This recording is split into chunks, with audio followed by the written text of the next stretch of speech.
You like popcorn? Shit, me? That's my favorite snack. I love popcorn. I could eat bag after bag, bucket after fucked up Dune popcorn bucket. It's light, it's airy, but got a good crunch. It's not overly filling and the flavor is basic, but just interesting enough to make you want another piece. And the best thing about it, it's versatile as hell. Toss some butter and salt in that bitch, 10 out of 10. Wanna get wild and use some of those cheese or jalapeno dusts? Shit, lay 'em on me, brother. Feeling a little freaky and wanna toss some chocolate candy in there, little bit of M&M action? Yeah, that's my jam. And I know all of these things are condiments or additions that make that extremely basic popcorn better than it is, but the backbone is that solid baseline, that level of consistent quality that's not above or below the flavor threshold. The all-around, perfectly inoffensive snack food that keeps you not so much fed, but happy and enjoyable while you munch on a bucket. Occasionally getting a nice little burst of flavor or some butter or something before getting back to that baseline. So anyway, Hiro Mashima!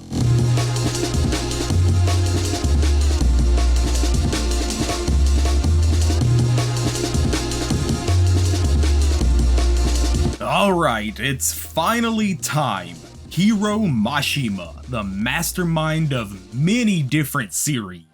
Things like Rave Master, Monster Soul, Fairy Tail, Monster Hunter O-Rage, Eden Zero, Dead Rock, along with a huge list of short stories and one-shots. Him having sold over 100 million volumes worldwide between all of his series, launching himself into full-on international stardom. His stories have been animated, he's got multiple games based on his manga, he's done the character designs for tons of side projects and promotional campaigns. Like, regardless of anything you might think about him, Mashima stays busting his own ass to pump out art. And today, I want to take an extended look into the 3 biggest works of Mashima. Them, of course, being Rave Master, Fairy Tail, and Eden Zero.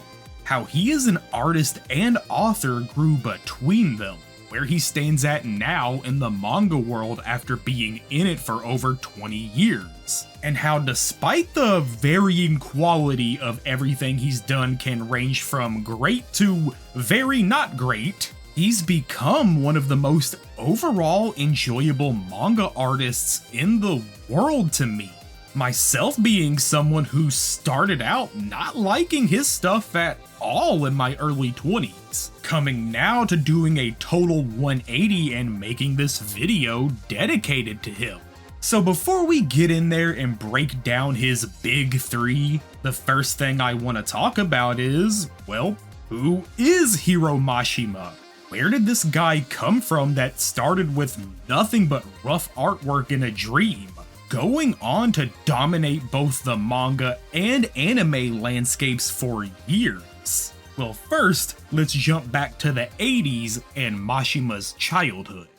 So from when he was a young kid and going into a preteen, Mashima had always really wanted to be a manga artist. He loved to draw even when he was little, his dad before him being a full-on professional, and that just fueling Mashima's fire even more. He grew up in Nagano, which is a snowy-ass mountainous region of Japan. It's the place with the bathing monkeys. So the town itself was fairly isolated, his biggest exposure to manga being old tossed-out volumes his grandpa would find and bring him.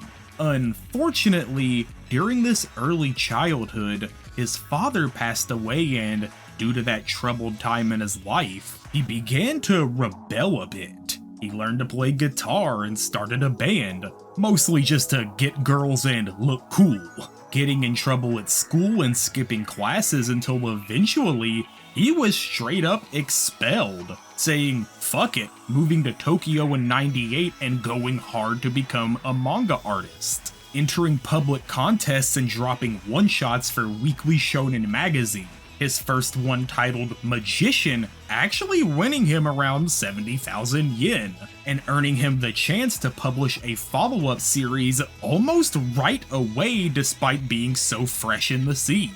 A series titled Groove Adventure Rave in Japan, or Rave Master here in the West. And without him, his editor, or the people reading it knowing, this was the start of an over 20-year-long legacy that Mashima has built for himself, going on to become one of the most well-known mangaka worldwide.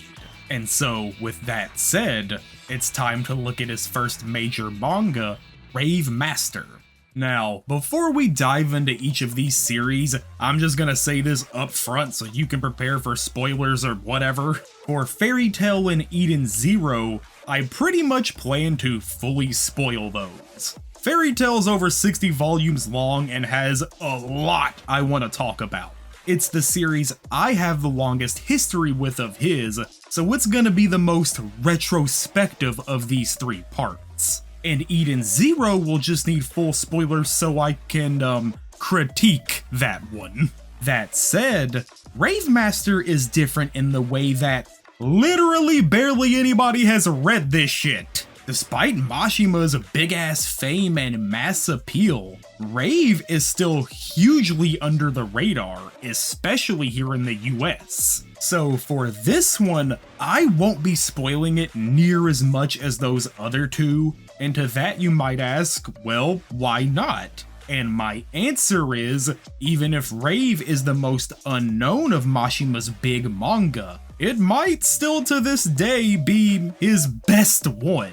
So my job here today, aside from the other two series, isn't really so much to do a retrospective on it, but more to get your ass to read Rave Master, and if you have read it, get your friends on this shit, because the Rave community is dead. There's like 14 of us here. I have broken down the video below into chapters so you can pause and avoid spoilers as needed. Oh, and as always, like, sub, comment, it really helps. If you don't like the video, fucking send it to someone you hate, I guess. And with all of that said, let's take a trip back to 1999. Starting our story out on Garage Island and meeting a young dude named Haru Glory. Somewhere in the Symphonia Kingdom, off in the middle of an ocean, sits an island, Garage Island as it's known to the world. And one day while fishing oceanside and trying to catch some dinner, Haru Glory gets a bite on his line and yanks up, this thing.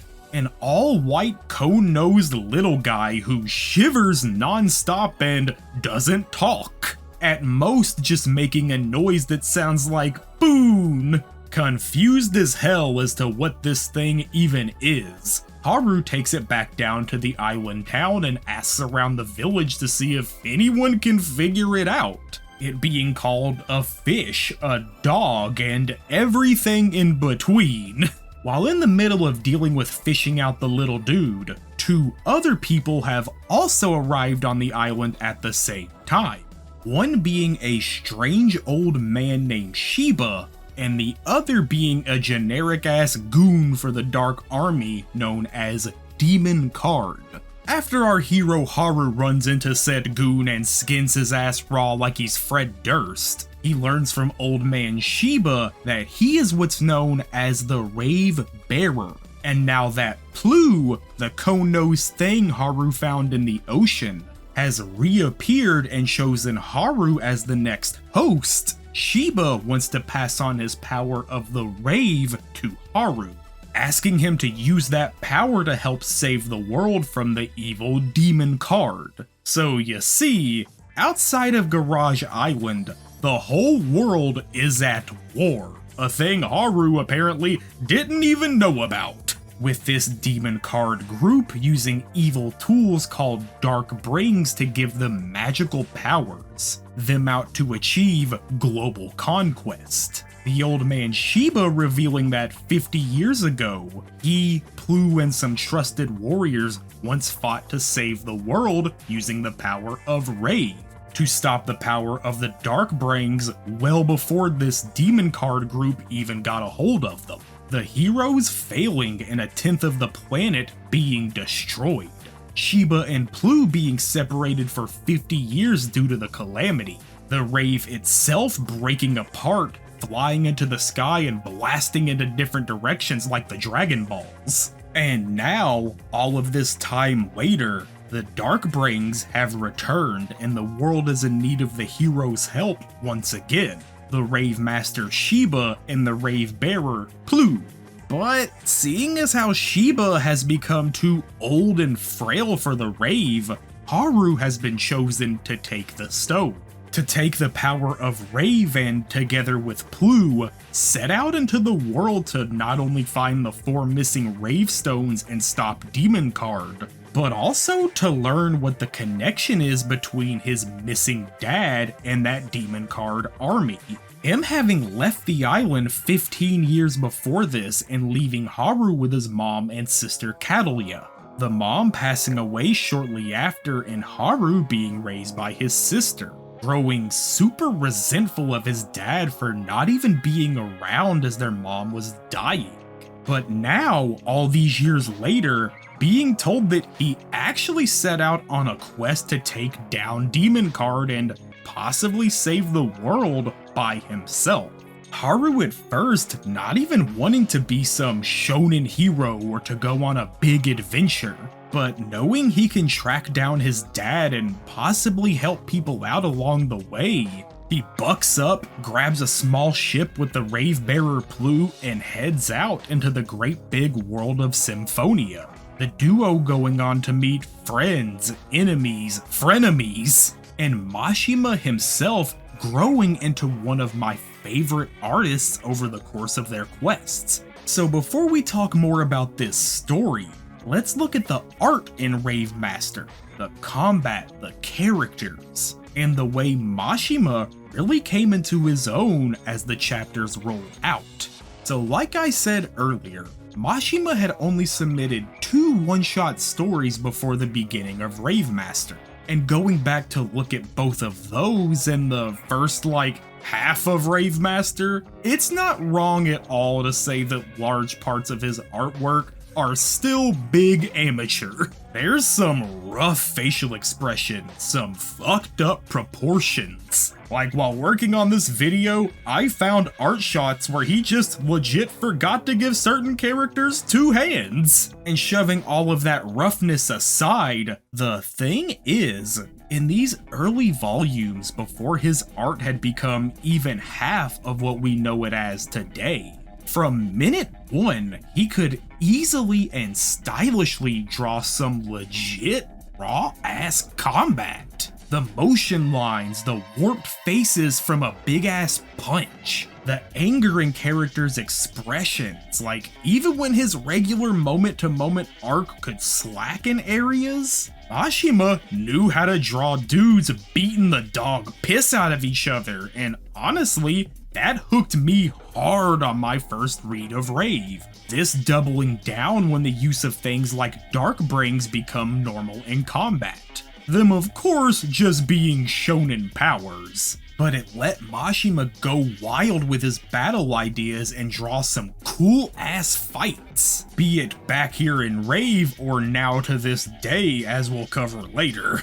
When it comes to this combat that I love so much, and specifically here in Rave, a big reason from that love comes from the fact that the combat growth itself is perfectly paced. Early in the story, Haru learns that the Rave has 5 total stones, and not only will each stone grow his power larger as he finds them, the sword he receives as a hand-me-down from Shiba, the 10 Commandments, has a special slot for the Rave Stone. Its power growing as Haru finds more stones and transforming itself into 10 separate sword forms. Him of course only having 1 stone and 1 ability at the start, but straight up Babe Ruth pointing to the stands and calling the amount of powers Haru can grow into over the series. So each time you see him pop off one of the new forms in a big fight, it always feels super rewarding and hard-earned because you know there can't be more than those 10. So they all become a big mystery in your head, and each time with the reveal of the next one, it makes the ones coming down the line even more enticing because what could they be if the last one was this cool?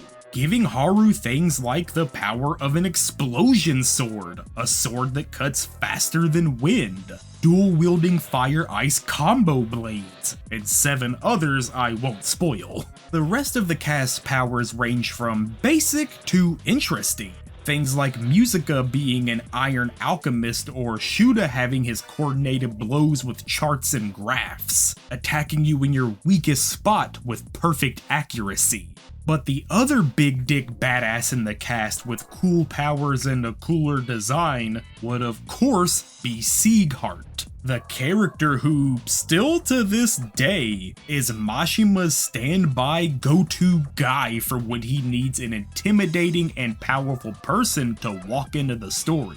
Being a magic user who can control all magical elements in the world, Sieghart stands tall with his shaggy blue hair, red face tattoo surrounding his right eye, and the full-on white-on-white clean-as-hell fit. Him being a major player in the story, and each time he shows up having you on the edge of your seat because it means big plot and big battles are on the way. Obviously, and no shit, I love Sieg. His fight against the evil wizard Haja that lasts 7 days and ends when he grabs Haja's staff and straight up impales him with it whips ass. But the thing is, this character was the first step in a huge future criticism people would come to have about Mashima. And while it's going to be something I talk about more later because this being his first series it doesn't really apply yet, but it's important to just remember that not only was Sieg incredibly popular with fans, Mashima himself loved him.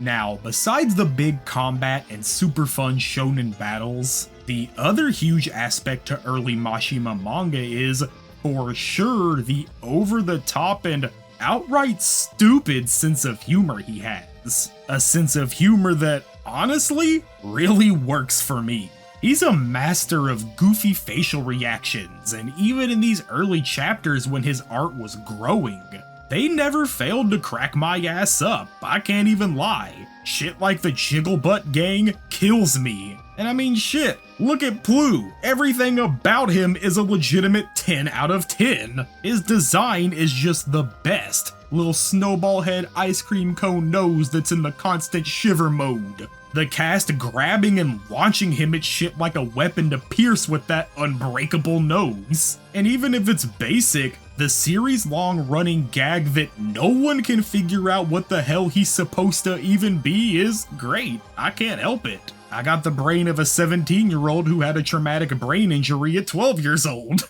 Now, with the conversation about the art itself aside, this being Mashima's first story of many, how does it hold up now when looking back at it in 2025? Over 20 years since it began and he became a big shot.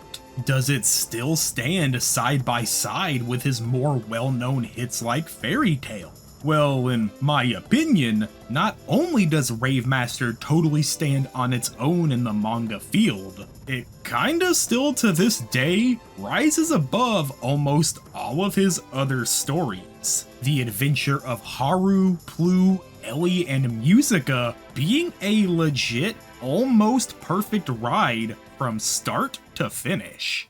After Haru sets out from Garage Island, he spends the early volumes going from place to place and getting wrapped up in, honestly, fairly standard shonen adventures, meeting new friends and beating down evil dipshits along the way as he explores the land of Symphonia, traveling across the song continent locations like Hip Hop Town. And yeah, with these names and the Japanese title itself being Groove Adventure Rave, Mashima obviously had some musical element idea for the series that literally never goes anywhere outside of these names themselves. As Haru and Plu head across the land, the first friends they meet who join the party are Ellie and Musica. Ellie, a ditzy girl with big memory loss, is the sympathetic heart of the group. Her being greedy, weird, and sometimes just outright abrasive to people, but with no memory of who she is or where she came from.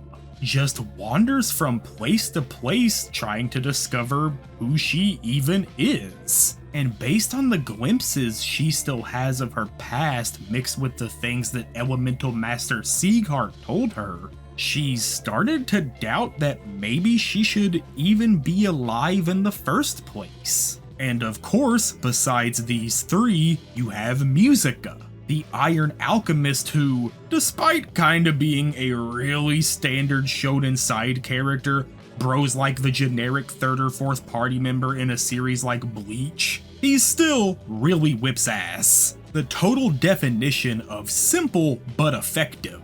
All of his fights having a nice sense of rawness to them, and him also getting a really great romantic arc with Reina of the enemy faction Oration Seis. A group that, despite me not talking about it much here, we will later. Of course, you do have more members that join the crew down the road. People like the badass dragon human Let, or the adorable Ruby and his Bell of Death. But they come a little further in the story than I want to spoil for you. But with the group growing in size and strength, facing down the Demon Card army and destroying the Dark Brains in their way, the mystery of Gale Glory, Haru's dad, keeps getting deeper as they go and learn of his connections to Demon Card, and how Ellie and her missing memories can tie both into that, the Rave Stones, and the history of the land of Symphonia itself. Now, with Rave Master being 35 volumes, the story has a big midway point that happens around volume 10 to 11, the culmination of the first major arc with Haru finding Gale, while also introducing the Rare Groove Kingdom, the true rival enemies for Haru and friends to battle for the rest of the manga. Like I had already said, I don't want to spoil Rave because if you, like me, had experienced Fairy Tail first and came back to read Rave, I do think you would not only be shocked with the level of quality in the art as it grows, but also with the story itself from start to end. Mashima has said that for Rave Master, he had about 10 volumes or so of story planned out from the start. And when you hit that point in the manga, it for sure does feel like a huge culmination to most things so far.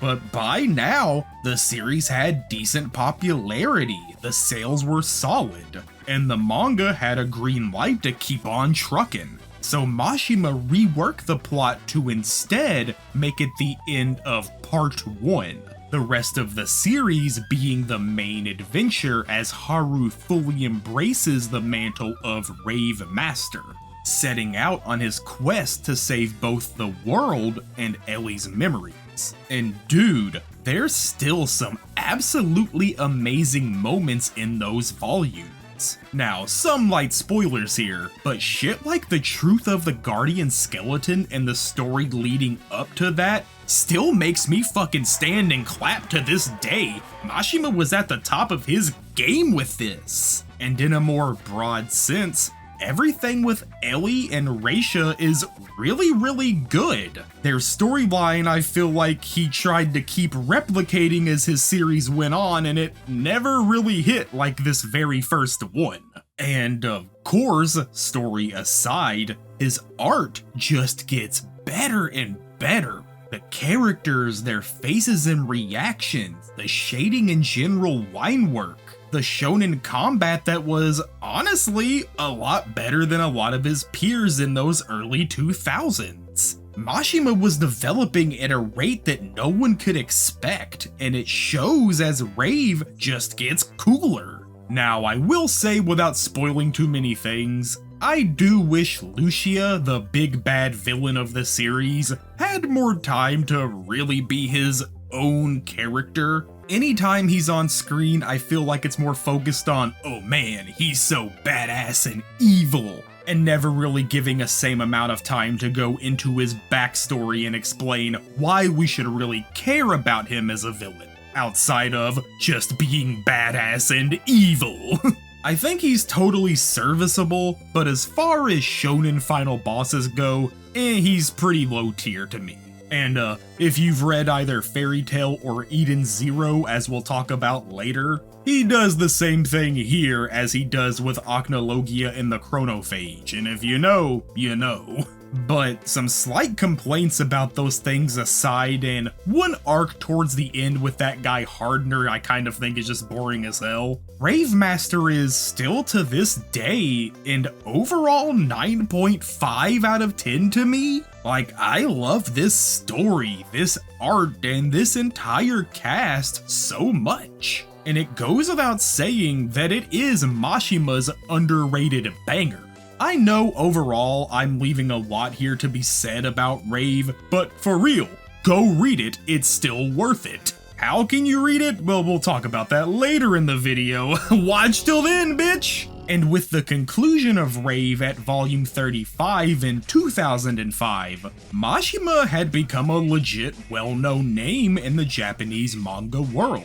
Him doing the small 2-volume series Monster Soul and a few one-shots both alongside and after the end of Rave. But of course, if you know Mashima and history itself, then you know the real thing he's known for, the big smash hit that took over the world for a while. The thing that's called the One Piece of France was still yet to come. And 1 year later, in August of 2006, Mashima would turn his Fairy Tail one-shot, spelled T-A-L-E, into Fairy Tail, the story following a guild of magicians in a land of magic, dragons, and shonen battles. And before anyone knew it, this manga about wizards flying high up in the charts and becoming a staple of manga still to this day. And now, let's dive into this world and check out the story of Dragon Slayer Natsu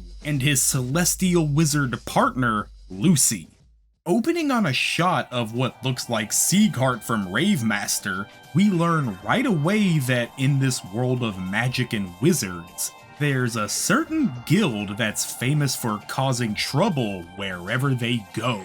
Their members known for casually creating destruction on a massive scale just so they can get their jobs done.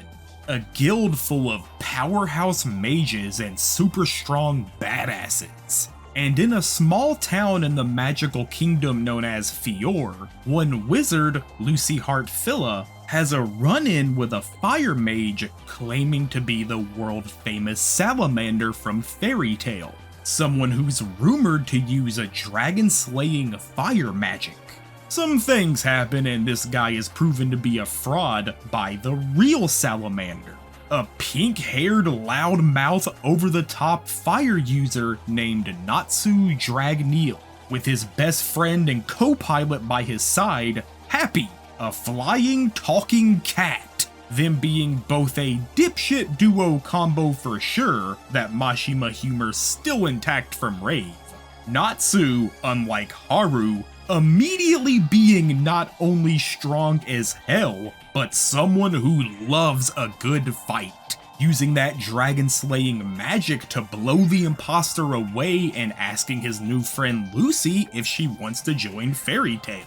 Seeing as how she fed Natsu when he was starving, so in a shonen protagonist's eyes, that's like being Jesus Christ himself. The trio heading off to the guild and Lucy becoming a full-fledged member of Fairy Tail. And from here, Mashima will go on to create a 63-volume adventure with a still ongoing story, all following the daily lives of this guild and its members. And outside of the manga in the real world, becoming one of the most popular series from the 2000s to 2010s. So with that said, what made Fairy Tail so immediately popular? How does it compare to Rave Master, with that being his start as an author and grown into who he was now?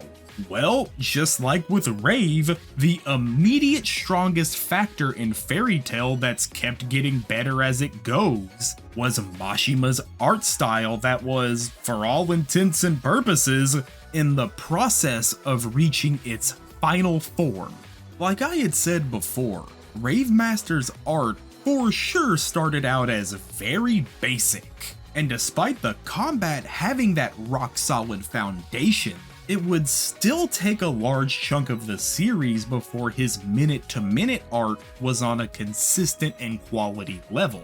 Now, years later with Fairy Tail, that was no longer an issue to work through, and right away from the start, he comes out swinging with tons of full-page spreads. Wild and vivid attacks that use flames, ice, stacks of swords and spears, with the facial reactions having improved so much. Like almost every shot of Natsu, Urza, whoever flipping their badass switch and getting that line work and shading gets my ass goosebumpy each time it happens. One thing he would also start doing more with that shading is using straight up blotchy, heavy ink lines to show raging emotion. Like he dipped a brush in paint and slammed it down on the page, and goddamn, that's my shit. But also, going back to the growth of his minute-to-minute shots, the combat in those panels had hit new heights over Rave,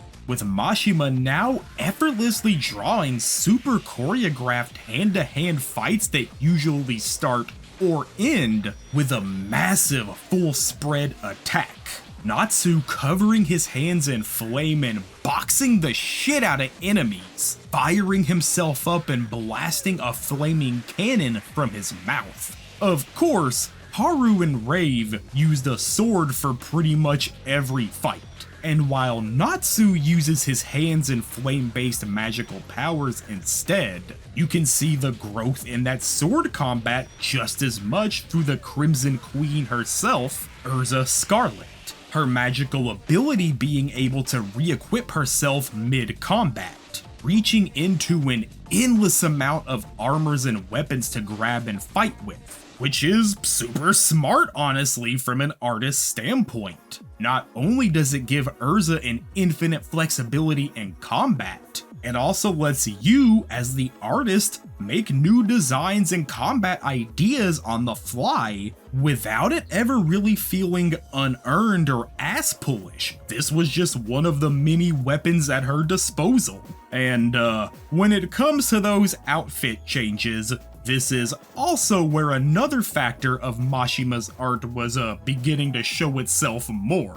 Something that legit was barely in Rave Master, if at all even, and now here was becoming just as much of a main artistic draw to people as the combat. Of course, this would be the Mashima trademarked fan service. Going back to Rave, there's an artist afterward where he says, people are wanting Ellie to get some fan service, which I guess I can, I never really cared about it. And now, years later, meet Lucy, the new Ellie main girl whose boobs are always at risk of being grabbed or busted out of her clothes, along with that stereotypically perfectly designed body and thighs that could crush either watermelons or my head. Him quadrupling down over the series with characters like Mira, Brandish, Angel, and even the plot itself at times stopping to focus on fan service, triply so for Eden Zero. The fetishes are full force in that one. Now, when it comes to the art and idea itself of fan service here in Mashima's manga, I don't usually mind it. I think at times it can take away from moments that would just be better without it. But otherwise, whatever. Mashima knows how to draw overly beautiful women and fuck it, more power to you, dude, I guess. Anyway, my love of his art and the combat that Mashima has almost perfected at this point aside, how does Fairy Tail stack up as a story? I mean, with 63 volumes, surely there's gotta be some good shit in here to warrant lasting that long, right? Well, it's no secret that online, the actual story of Fairy Tail is heavily criticized, from things relating to the plot and stretching out into the art, the characters, the fan service, all of it. So before we talk more about the complaints, let's start with the first chunk of the plot, the first few major arcs leading up to the end of Act 1, Tenrojima. So after Natsu recruits Lucy and she meets the guild's main members, the story's first couple of volumes are mostly focused around the team doing different jobs, introducing new guildmates and setting up character backstories for people like Gray, Urza, Loki, or Laxus, and of course, Natsu. In this world, a magical guild is a group of people who accept contracts from non-magical citizens, doing a job and getting paid, with the jobs themselves being ranked in difficulty and the harder quests reserved for S-rank members. At first saying the top floor of Fairy Tail is reserved for those S-rankers, but that idea kinda goes away after the guild house gets destroyed like 12 separate times. There are dark guilds too, but there's not much difference other than they're guilds who do dank shit instead of good. With that framework, the first volumes are mostly full of short-form shonen adventures, the crew dealing with monsters, bandits, cults, and shitbag other guilds, introducing new members to join like Water Wizard and Best Girl Juvia, or the Iron Dragon Slayer Gajil, who is probably still my favorite character of Fairy Tail to this day. The guild is led by the main motherfucker himself, Makarov, the super tiny old man whose magic is to grow into huge sizes and smash the shit out of anyone who threatens his family. Now, I love the badass old man shonen trope, it don't matter who it is. And Makarov fits right up there with some of the best in my opinion, even if Mashima does him a little dirty as the story goes on. The Phantom Lord arc starting with that huge shot of him declaring war on the Dark Guild that attacked their family. And god, this still goes so hard. The crew blowing their front door down and looking like they're ready to wipe the floor with their enemies. Something going back to Rave Master and just growing here, Mashima is a master of the squad pull-up shots. He loves drawing his cast standing firm and taking no shit as they kick the door down. And it works every time on me. When it comes to the concept of Fairy Tail, the idea of magic friends doing jobs together, this is obviously the part of the manga that lives up the most to that idea. And overall, it's one of the best parts of the series. Where I had said earlier that Mashima planned out most of Rave Master and worked it all in as he went, Fairy Tail was different. Him saying that he had literally barely any idea of where to take the story and was just going with the flow. Something that is risky. I'm not someone who thinks you have to have the ending figured out when you start a story. Like, these are things written by people who change and grow themselves. So a story they're creating changing along with that creator makes total sense. Thing is, this can obviously lead to huge issues in certain things. Be it Game of Thrones, the new Star Wars trilogy, Battlestar Galactica, and here with Fairy Tail, it's a total roller coaster of super cool highs and really mid lows. In these early volumes, Mashima does have a few small plot bits to wonder about. Things like Natsu being raised by a fire dragon named Igneel, him being the one that taught Natsu that dragon slaying magic. Vanishing years prior to the story, in the 7th month of the year 777, with the dragon who raised Gajeel also going missing on that same day. Or you've got the obvious Sieghart clone creeping around in the background and pulling strings to move things in his favor, obviously setting himself up to be a much bigger character.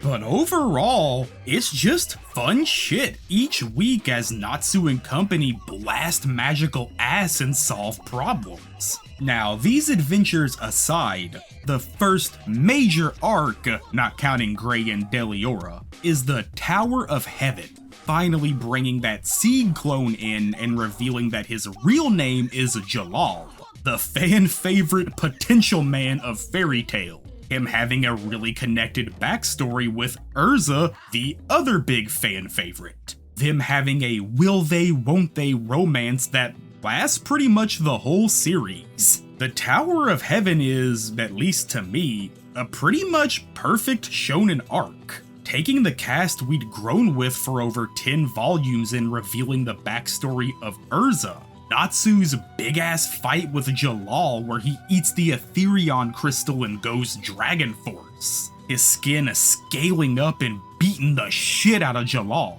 Like, everything here is just pure shonen goodness. Also, this arc really gives the first major hints and setups for the big main villain, Zeref, the dark wizard who died long ago with his demons still haunting the world. His dark energy having supposedly possessed Jalal to be the shitbag he was, and now, cured of that curse, goes on to become the cool guy anti-hero. This is also the first real big moment of the "my friends are my power" thing, where the Fairy Tail cast has a tendency to straight up win fights because they remember, right, I have friends and they're counting on me. Any differences in strength just no longer mattering and the villain getting swatted down. I'll come back to this later, but in these early arcs it's much more understandable. Like, if you really look at it, everything leading into the Tower of Heaven feels like Natsu and the crew are plenty strong enough to handle. And when it came to beating Jalal, who was stronger than them all, outside of a friendship boost, Natsu straight up ate radioactive magic crystals that almost hurt him as much as he did to Jalal, but powering through for Urza's sake, for his friend's sake, making that victory still feel really earned. The next two major arcs I don't have much to say about necessarily, other than they are both just really solid battle arcs. Laxus's return to the guild so he can take over from his grandpa Makarov and forcing everyone into a battle royale is just dumb fun. The guild as a whole, members like Jeet, Joy, Ritus, and Romeo, really needed more time on page, and despite a lot of them not getting that time as the series would go on, a lot of them get to shine here while they battle their guildmates, and it elevates the arc overall to me because the whole guild is involved, and not just the main crew we already know. This is one of the only things the anime has over the manga in my opinion, letting those lesser guild members actually get screen time and do anything at all. Something that I do think Mashima himself just really missed the mark on. This free-for-all ending with a badass battle between dragon slayers that's expertly drawn, going back to that growth in hand-to-hand combat Mashima was showing and executing it perfectly. I do think Laxus being a man-made dragon slayer is a little silly. Like, Natsu and Gajeel were raised by dragons and learned to eat their elements and gain those powers. Natsu with fire and Gajeel with iron. But Laxus just straight up had a lightning crystal stuffed in his chest by his dipshit dad and now can do it too! Him eating lightning like they would eat flame or iron and blasting it out. Which, admittedly, almost always does look cool as shit. Laxus has some of the hardest shots in the whole series. I do wish him and his Raijin tribe got more play in the story overall. Laxus for sure gets the big moments, but due to how cool and strong he is, Mashima kinda just makes him come and go as he pleases. and now that he's a total good guy, it does make how evil and shitty he was before seem kinda out of character and random. That aside though, this arc does have a really strong ending with some fantastic spreads, showing the grandfather to grandson love that Laxus and Makarov have, and overall, it's really sweet. That bond between friends and family members still proving to be the main focus of the series. It also sets up a future arc that we'll talk about soon, revealing that the other strongest guild member besides Urza and Laxus, the mysterious Mistogon who keeps his face wrapped up in his presence hidden, is actually Jalal, but not. Anyway, the next arc, just like the Laxus, is another really solid shonen battle story, taking that magic guild concept and cashing in with all-out guild warfare. 4 separate teams including Fairy Tail joining together to take on the dark guild Oration Seis, a familiar name. So, between Rave and Fairy Tail, Mashima has shared Sieghart, Aetherion, Plu himself, a lot of design sensibilities, and now one of the biggest enemy faction names here again with 6 members for the crew to fight like before.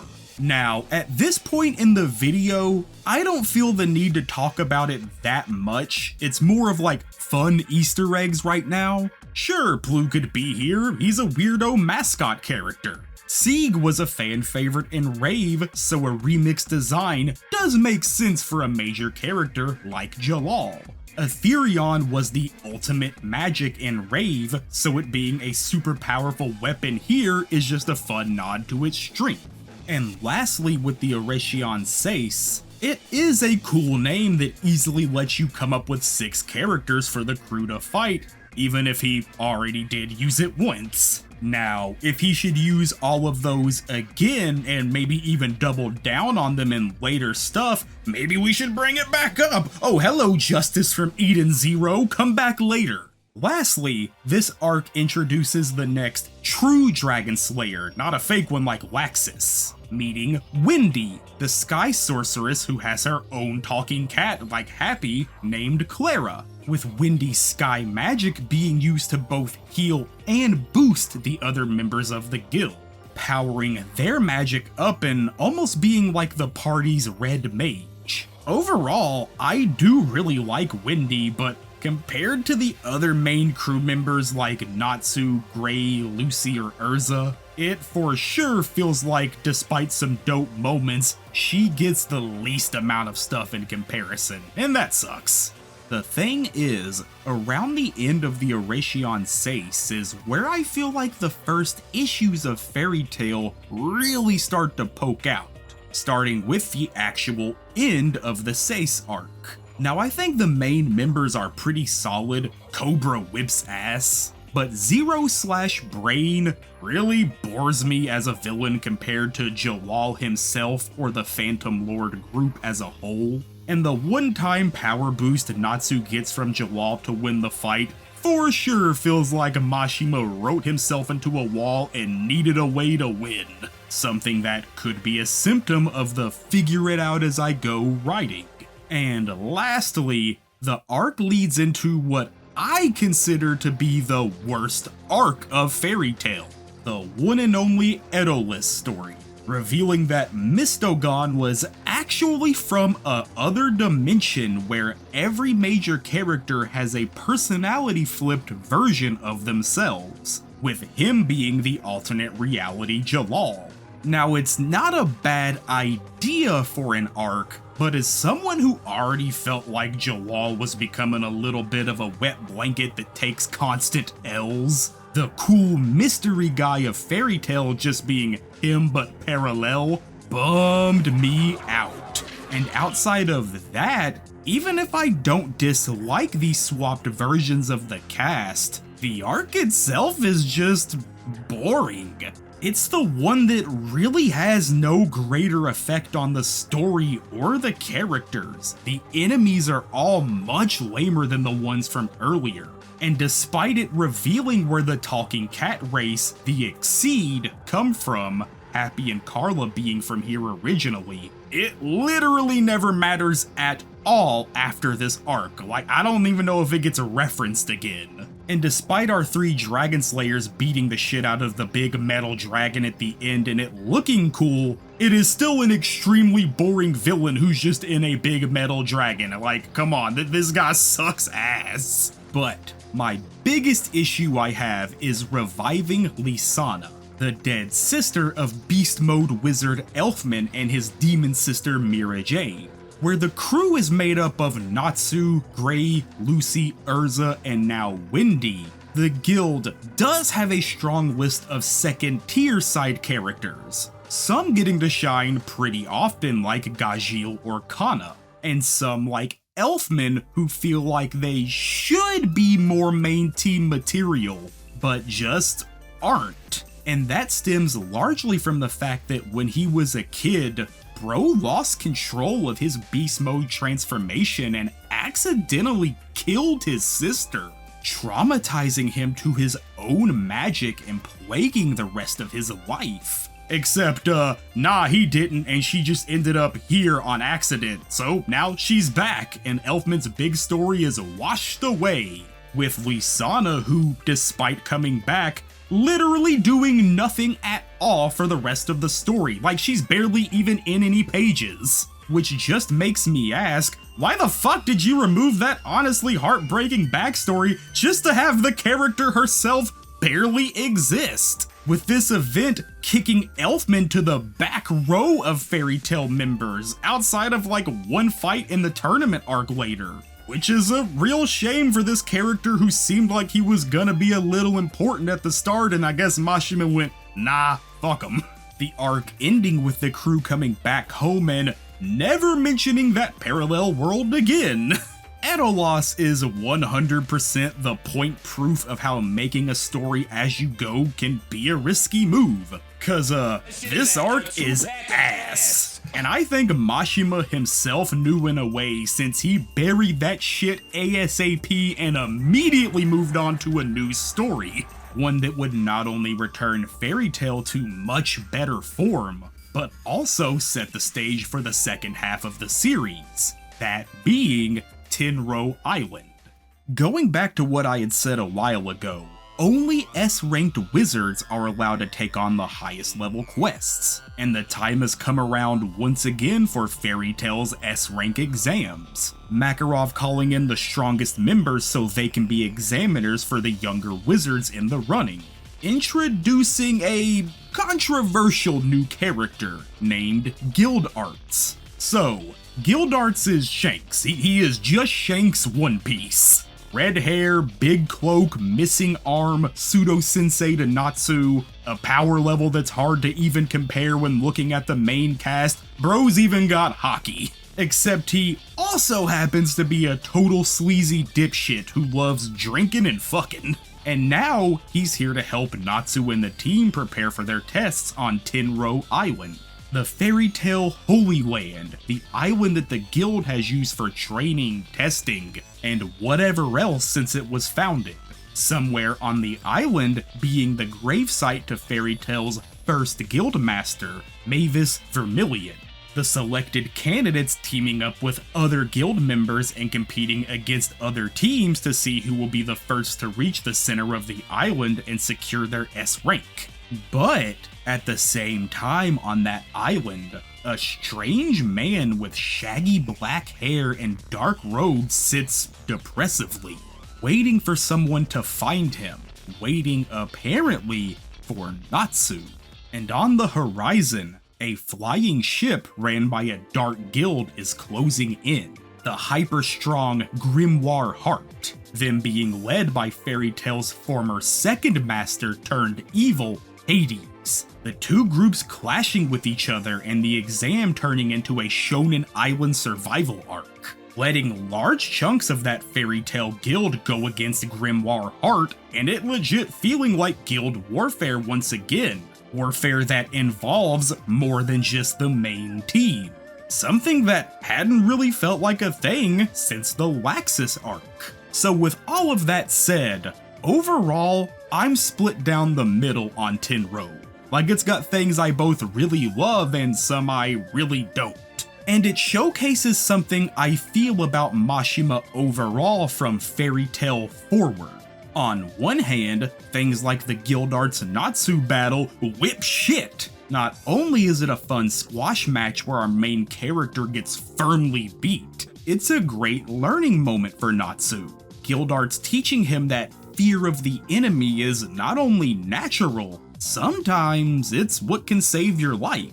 Natsu losing his fight and backing down from Guildart's overwhelming strength, but passing the exam itself because he understood when to step back and reassess yourself, to think ahead and plan your next move carefully. An absolute shame this never actually factors into Natsu's character ever again, and instead, he constantly does the total opposite. Lucy, who had been growing her celestial wizard powers as they track down more zodiac keys, comes across Goatman Capricorn, a spirit that was at one point used by her mother before she was murdered, and now is being possessed by that murderer, opening more doors and questions up about Lucy as both a celestial wizard and how her mom is connected with a lot of plot things. Now, going back to that shaggy-haired dude from earlier, we finally seen the first real appearance of Dark Wizard Zereth, the guy who's credited with tons of world-ending calamities and the creation of evil-ass demons. And he's a sad boy. He wants to be left alone. He wants to keep away from anybody else. That's why he's hiding on this island to begin with. And if you should get too close, his power, or rather, his curse, will activate and suck the life away from you, meaning that Zereth is a walking death field, isolating himself to this island and trying to keep away from any other living beings. So, full disclosure here that will last from now to the end of the series, I think that Zereth is honestly a fantastic big bad villain. Not only is he just effortlessly cool, I love his personality. Like, he knows his curse is fucked up and his existence is kinda inherently not good. So he keeps to himself. He tries to be left alone and just wants to hide away from the world. But because of dark guilds and people like Ultir or Hades constantly trying to use him for his power, he is forced into action once again because they won't just fuck off and leave him alone. His rage summoning another big enemy for everyone to worry about. The dark dragon Aknologia, a dragon that even the hyper-strong Guildarts fought once and instead of doing any damage to it, lost his arm and internal organs in the fight. Our Dragon Slayer cast wondering who the hell this dragon is and if it's connected to their missing parents. Now, for all the praise I'm gonna give to Zereth both now and later, I got nothing for Aknologia, and later, I might have even less to say. Anyway, with this all-out war on Tenro Island coming to an end, Natsu having eaten some of Laxus's lightning and become a fire lightning dragon slayer, beats down Hades with his boosted power, just like the end of Tower of Heaven. And, Horatio Sace too. The island itself being blasted away by Aknologia and the Fairy Tail crew seemingly being dead for the next 7 years. Meaning, yup, a 7-year time skip. Of course, what really happened is the island was protected by the spirit of the first guild master, Mavis. Her still being able to form an image of herself despite being dead and now kinda just becoming a major character in the story. I really like Mavis, so I don't mind this at all. The fairy tactician who's dominated battlefields when she was alive. Her saving the cast and them returning home after 7 years, exactly the same. Starting what is considered to be part 2 of Fairy Tail, for better or worse. So with 7 total years passing in the world while the crew was sealed away, time has changed things and altered the way things work in the world, right? No, fuck you. In fact, almost nothing has changed. Sure, some of the side guild cast members who are C tier at best look different, but that's about it. Okay, so what about the other characters? People like Achiya, Jalal, Jura. Oh, nah, they're the same still. Okay, so with that said, surely the main cast has grown or changed some then, right? Nah, they were all in stasis. This ain't no Kingdom Hearts 2 shit. They're the exact same coming out as they went in. So outside of a thematic reason of time passing, what did this 7-year time skip change? Supposedly, it let Mashima set the stage for new characters and to power up other people so that they could be stronger while the main crew would have to catch back up. Seeing as how it kind of felt like Natsu just couldn't lose a battle anymore.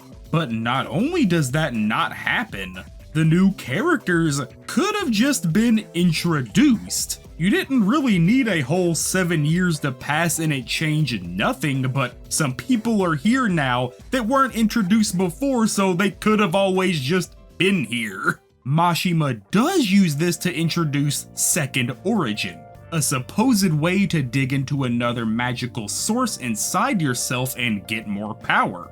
But it's kind of hard to define because it's mentioned here and almost never really again. Natsu and everyone just pretty much still strong enough to already handle whatever. Yeah, if you can't tell, it's with things like this that the short form writing, the minute-to-minute decision making, has led to not only some repeating arc structures, but just some really not great arc endings. Mashima is a master of the short form hype. He knows how to draw fist-pumping battles and badass cast shots. He knows how to end a chapter explosively in a way that makes you want to see the next one. But the plot that comes between those badass moments and those chapter stingers can just get rough at times. And so for me and my thoughts up to this point, despite some of these arcs having low moments, the overall fantastic art, super fun cast, and cheesy but honestly heartwarming stuff about family overpowers those low spots, even if I still just outright do not like Edolus. And with that said, I'm not really planning to talk too much about the hatred for Mashima's "my friends are my power" writing he's infamous for. I don't know, it just doesn't really bother me. Is it a cop-out for guild members to have powered up from friendship and win almost every single fight without having any real work involved? Yeah, sure, but it's still raw, and I love these friends in general, so it's fine to me. Now, with this time skip and the cast returning to the guild, the first major arc of part 2 is, well, what you do in any shonen that passes over 300 chapters. Hold a massive tournament as an excuse to throw the cast members at each other while introducing tons more. And with that, the magic games begin and Fairy Tail's battle to retake their spot as Fior's top guild kicks off. And for all things considered, the manga reaches back to the heights of those earlier volumes. Tournament arcs are the lifeblood of shonen manga, followed only by overblown huge-ass war arcs. No, this comes later. Be it Dragon Ball, Yu Yu Hakusho, Flame of Recca, tournaments are staples of shonen. And the one here in Fairy Tail is, no shit, one of my most favorite of the big bombastic shonen tournament arcs. After being gone for 7 years, Fairy Tail's reputation is in the mud. The C-tier guild members not being able to keep up with the shit that Natsu and crew used to do, and the world kinda just making fun of them now. So what better way to regain that claim to fame than by winning a big guild tournament? Mashima using this setup to not only bring back tons of previous cast members from both friendly and rival guilds, but we also get introduced to some of the coolest characters in the whole series yet. Sabretooth stepping in with 2 new Dragon Slayers on the scene, Sting and Rogue, the slayers of both Light and Shadow who, at least according to them, killed their dragon parents to gain a next level of strength that Natsu and Gajeel don't have, challenging them both to see who's the top Dragon Slayer duo in the kingdom. Having a 2-on-2 match at first before Natsu kicks Gajeel down a mineshaft, and it's one of the best fights in the whole series. A perfect mix of hand-to-hand combat and overpowered magical attacks. Natsu doing the big come on with his fingers is still some of the hardest shit. While across the way, Urza faces down bad bitch Kagura, a samurai with a history of hatred towards Jalal, ready to take it out on anyone who's associated with him. And of course, Lax is having a big showdown with his shitbag dad, representing what the Fairy Tail Guild means to both him and Grandpa Makarov, defending its honor and their family name. Overall, I really love almost every single one of these matches, and how the tournament itself does have more than just one-on-one battles. Be it Urza's 1 vs 100 monster hunt, the Assassin's Creed Brotherhood multiplayer mode where everyone looks like everybody else, or the cart battle where Dragon Slayer's motion sickness kicks in and basically handicaps both Natsu and Sting. It's just a really fun and creative adrenaline pumping series of raw panels and dope fights. Do think the swimsuit competition that literally comes up out of nowhere is pretty bad. That's an example of Mashima's horniness affecting the plot in a negative way in my eyes, it being double worse in the anime because it is so much longer. And things like this also just make me remember how I feel like Mira Jane was just kind of underused, which sucks considering how fucking cool she really is. Oh, and after introducing her on Tenro Island, Mavis is here. Well, her ghost or something, at least. Just hanging out with the guild up in the audience, anyone with a fairy tale tattoo able to see and talk with her. Obviously this comes more into play plot-wise later, but for me overall, I love this addition. Mavis is great, so her just now able to chill with the cast rules, even if it is a little far-fetched and out of nowhere in the back half of the series. And speaking of back halves, of course, in true Mashima fashion, the tournament is just a part 1 lead up to the real story of the arc, revealing that certain people have been traveling around in time to get here at this specific moment. Something brewing under the surface of the magic games, and the true purpose being that Rogue has come back in time to open a door to the past, letting dragons from 400 years ago rush out into the modern day and terrorize the kingdom. Now, without getting too deep into the woods with things like a future Lucy also time traveling, Ultir helping the cast pull off a fake out death and rewinding time, and the mystery tying into the missing dragon parents, I think overall, the ending of the magic games and this dragon festival are both a really fun series of battles and plot reveals that are also just as silly, short-sighted, and not too thought out in the grand scheme overall. Things like Rogue coming back from the future and being super evil seem like Mashima wanted a cool villain for Natsu to fight against and came up with that on the fly. Especially when you consider the reason he's supposed to be bad is Gray seemingly killed Frosh, his Exceed cat, at some point in this future, a thing that Mashima kinda just writes off later. But you do get Natsu teaming up with a real fire dragon and using those flames to fight, while Gajeel, after eating some of Rogue's shadow magic, unlocks Iron Shadow mode, and god, it's fucking cool!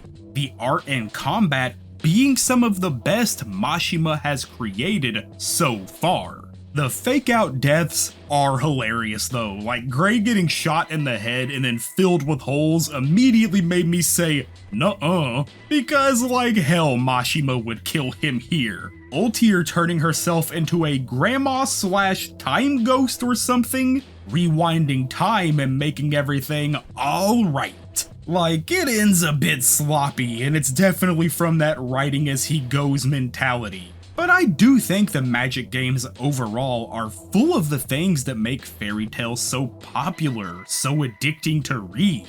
Back-to-back hype moments and fun fights with the characters who are either super cool or super hateable. Now, with the ending of the Magic games and the return to normalcy, Mashima gears himself up for the big final chapter of the series. A two-part story almost that is finally going to deal with Zeref and past him, Acnologia. This being the Tartaros arc and the finale being the Alvarez Empire. The first going back to the core fairy tale aesthetic and being an all-out guild battle between our heroes and a dark guild made up entirely of demons from the Book of Zeref, all having curse-based power instead of magical, planning to completely wipe away magic itself from the world, meaning that them and their curses will dominate over any formerly powerful magic user. The Demon Squad, led by the super beautiful and super Mashima core enemy, Marred Gear. These demons seemingly being made by Zeref so that, instead of serving him or something, they were meant to kill him, seeing as how Zeref has always hated his existence, creating monsters that still weren't able to take his unending life, with the strongest one being referred to as End, in a capitalized and abbreviated way almost, END. The Tartaros arc is largely considered by fans online to be Fairy Tail's best arc. An all-out battle between almost every major Fairy Tail member against these weird-ass demons. Them not only having powers that just don't play by normal rules, when someone beats them down and wins, the demons can just respawn themselves back in the pits of their guild with new designs and bigger power.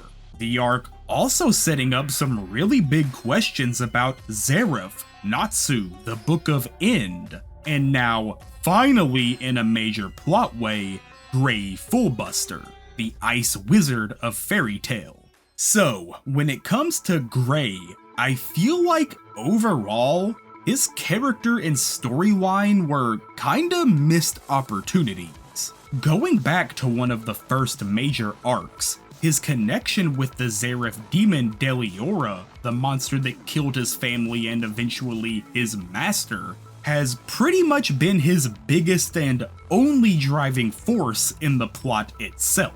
And while he does have a relationship with best girl Juvia, I do think Gray himself deserved more interesting and unique moments in the story. Natsu of course gets plenty, but for Gray to stand beside Urza and Lucy, who have assloads of lore and character development, lasting throughout almost the whole series, with him never really getting anything new that is his own outside of cool fights. It felt great to get here and meet Silver, his dad who was thought to be dead, but now was working with Zeref's demons, and somehow using Demon Slayer magic, which I assume is like Dragon Slayer and God Slayer magics. To be honest, Dragon's the only one that ever really gets explored at all. Him passing that power onto Gray and asking him to use that demon slaying magic to take down not only Tartaros, but the all-powerful demon End himself, the supposed strongest of Zeref's creations. Which, with the conclusion of Tartaros, we, the reader, learn that END stands for Aetherius Natsu Drag Deal, meaning that Natsu himself seemingly is a demon created by Zeref, and that Gray unknowingly wants to take him down. setting up an eventual clash between the two friends. And man, I hope it's good! Now, as a big Gajeel fan, I do love his romance with Levi. Yes, I know their start was, but now this far in, I can't help it, these are my ships. And the stuff they get here is mwah! That underwater air transfer kiss is the good stuff, brother. Honestly, while it's on my mind, the romance overall in Fairy Tail is pretty solid. Natsu and Lucy's small moments that grow over the story. Gray and Juvia also being the best along with Gajeel and Levi. Shit, even the stuff with Urza and Jawal hits pretty good when Jawal ain't being a little bit of a loser, and it's great. I wish that romantic angle got more play in the story, honestly, but it's still full of really sweet moments. Anyway, Wendy gets a legit big-ass moment that I feel like she's deserved for such a long time, tracking down the first face bomb and going Dragon Force mode. Her hair flowing pink and the wind around her whipping so fast that it becomes sharp as swords. It's dope as hell, even if it unfortunately has no major effect on the arc as a whole, and Wendy herself kinda goes back to the bench right afterward. I love this so much. I remember watching these episodes with my now wife and we were both like, yes, finally, here we go, for it just to be over as quick as it was. And it really hammers down how lame it is that she didn't get more overall, especially considering she's one of the real ass Dragon Slayers too. Speaking of Dragon Slayers, the arc climaxes with the return of not only Igneel, but the other missing dragons as well. It being revealed that they were, living inside of the Slayers this whole time and just waiting for the chance to pop out. Well, not exactly, since they were technically dead. This is just like residual magic, but they're here now. And since they've reappeared in the world, the Dark Dragon himself, Aknologia, can feel their return and heads out to exterminate them, creating an extremely fun duo battle as Natsu and the gang take on Tartaros's demons, while Igneel flies around in the sky locked in aerial combat with Aknologia. Now, isolated from what would come after this arc, man, Tartaros is a damn near perfect storyline for Mashima, taking a rumored Dark Guild from the entire series, making them demons connected to the actual main villain, and not only stacking the pages with fantastic shots and wild fights, but dropping new and fairly unexpected lore into the story to set up for the final arc. And on a more meathead level, Natsu, Sting, and Rogue taking on Marred Gear is what Fairy Tail is all about to me. Cool characters in a cool fight that, yeah, is shonen as hell, and we know there's no way Natsu could ever lose, but that don't make it any less raw. I do think it's a shame how the dragons who we've been wondering about the entire series disappear into the ether void as quick as they came. I really wanted more interactions between them and their kids, but it is what it is, I guess. Will say, reading Mashima's afterwards in the volumes, he mentions how he had more ideas for the arc and how Laxus was supposed to get a big return. Because what instead happens is he gets in a big fight right at the start and is then out of commission for the rest of the arc. And that's a pretty big bummer. Oh, and where the hell is Gildarts? Strongest member of Fairy Tail just totally MIA for this arc. Probably could have been useful.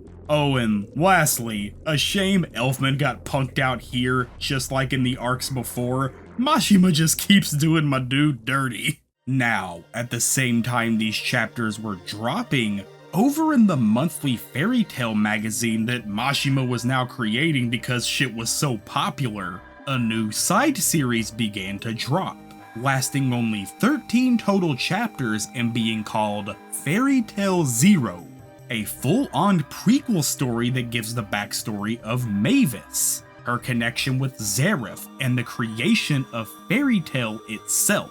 how the guild was founded and eventually passed down to its current members. Real shit, Zero is my personal peak of Fairy Tail, I think.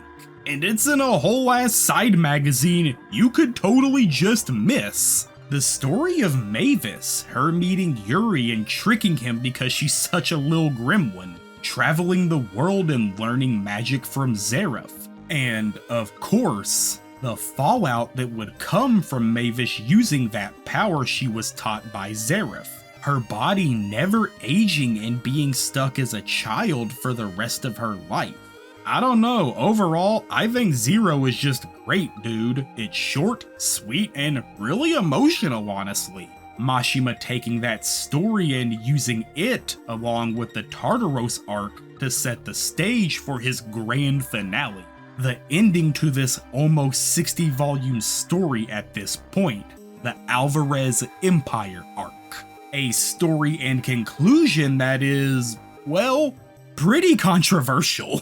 With Tartaros taken down, Makarov makes a seemingly out-of-nowhere decision to disband Fairy Tail, not really giving anyone a reason for why, and the guild members setting off on their own ways. A full year passing, an actual time skip this time, and letting Mashima move the pieces around the map so he can set up for the story that's about to come.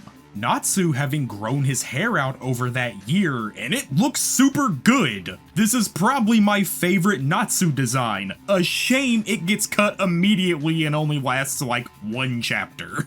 Before the arc really gets going, there's a few volume getting the band back together story where Natsu, Lucy, and Happy go from place to place hunting down the missing members of Fairy Tail to rebuild the guild.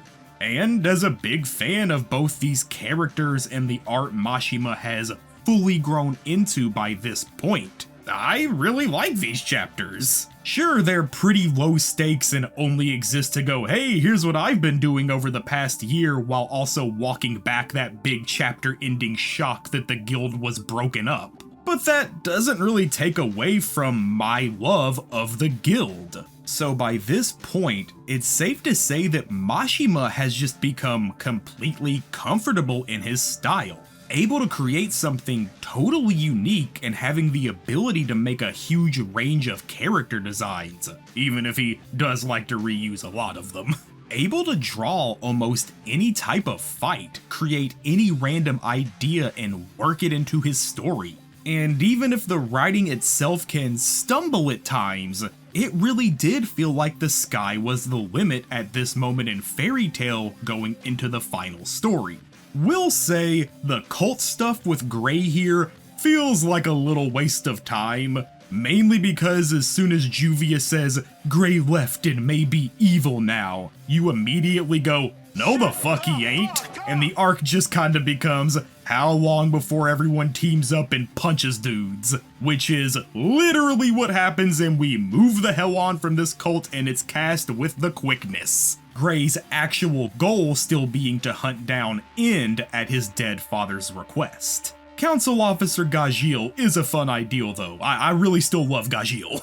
So with the guild reformed by everyone but Makarov, who is still missing, the final arc's plot and setup is fully revealed to both the team and us. It being that Zeref has raised a whole ass army, him becoming the secret emperor of the Alvarez Empire, a whole other nation on a different continent, and is planning to launch a war on, well, Fairy Tail and by extension, the world itself.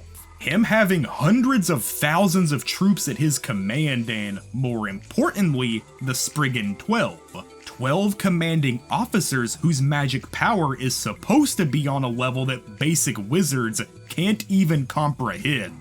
Zeref himself pulling up in front of Natsu and lore dumping tons of things onto him.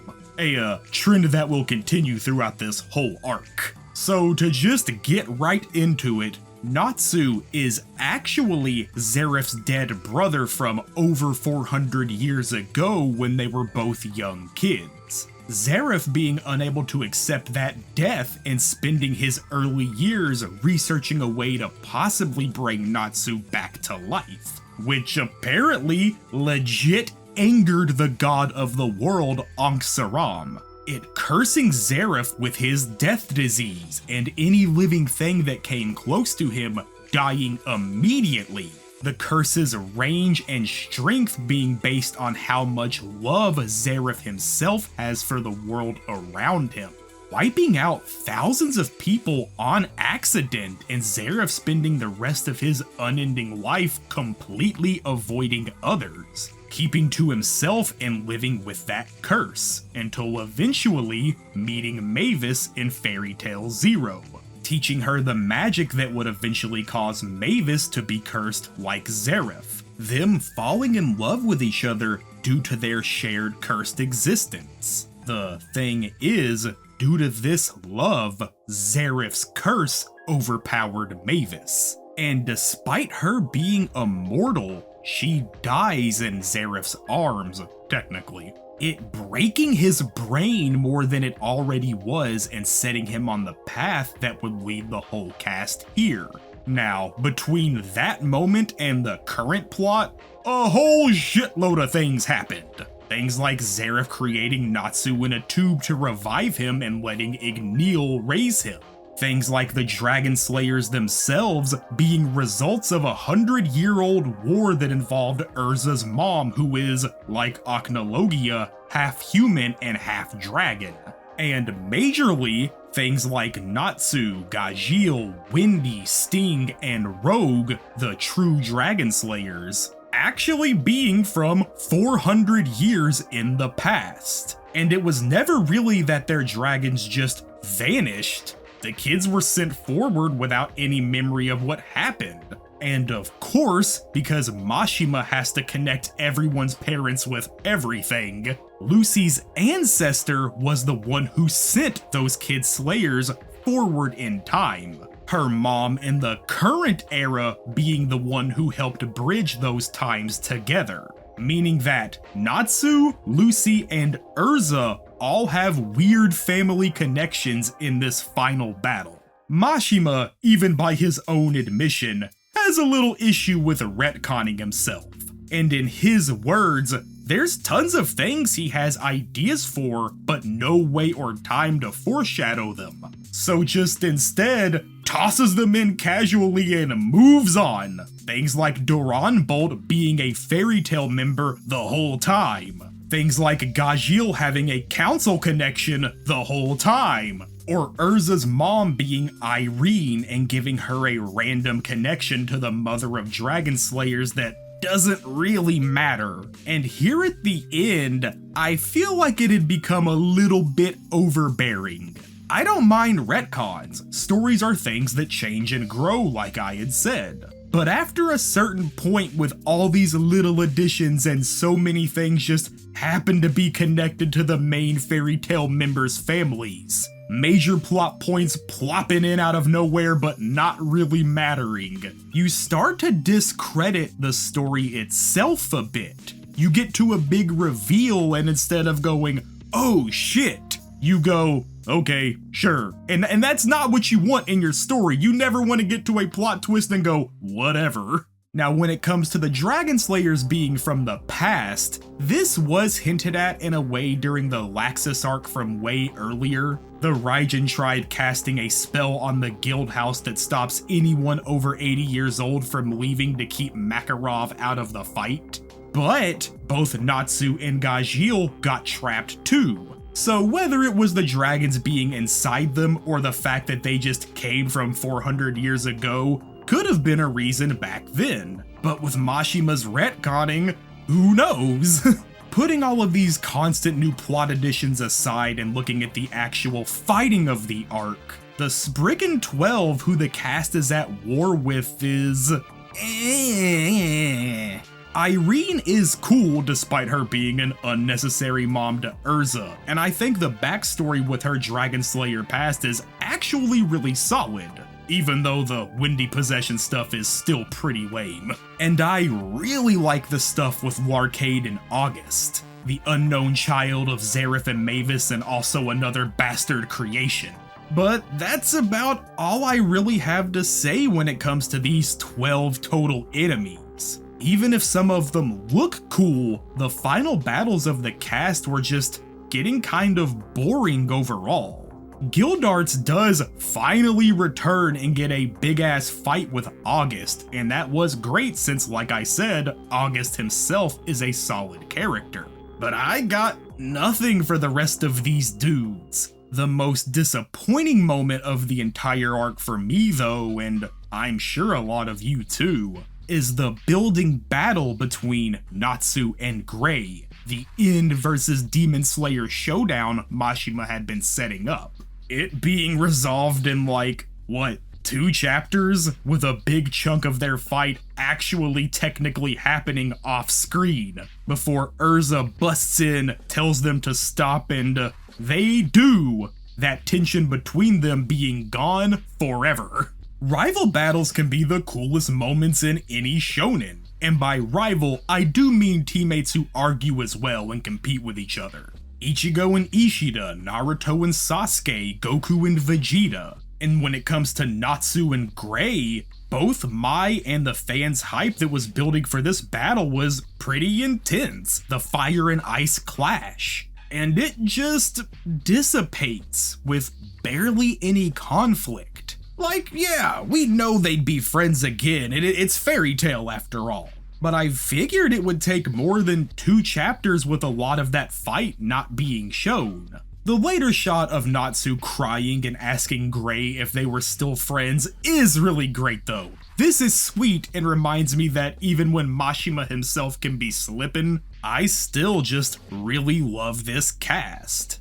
Anyway, this all of course leads up to the big final confrontation between Natsu and Zareth, but also Aknologia and the Dragon Slayers. A 2-part final boss fight that I think is 50% great and 50% not.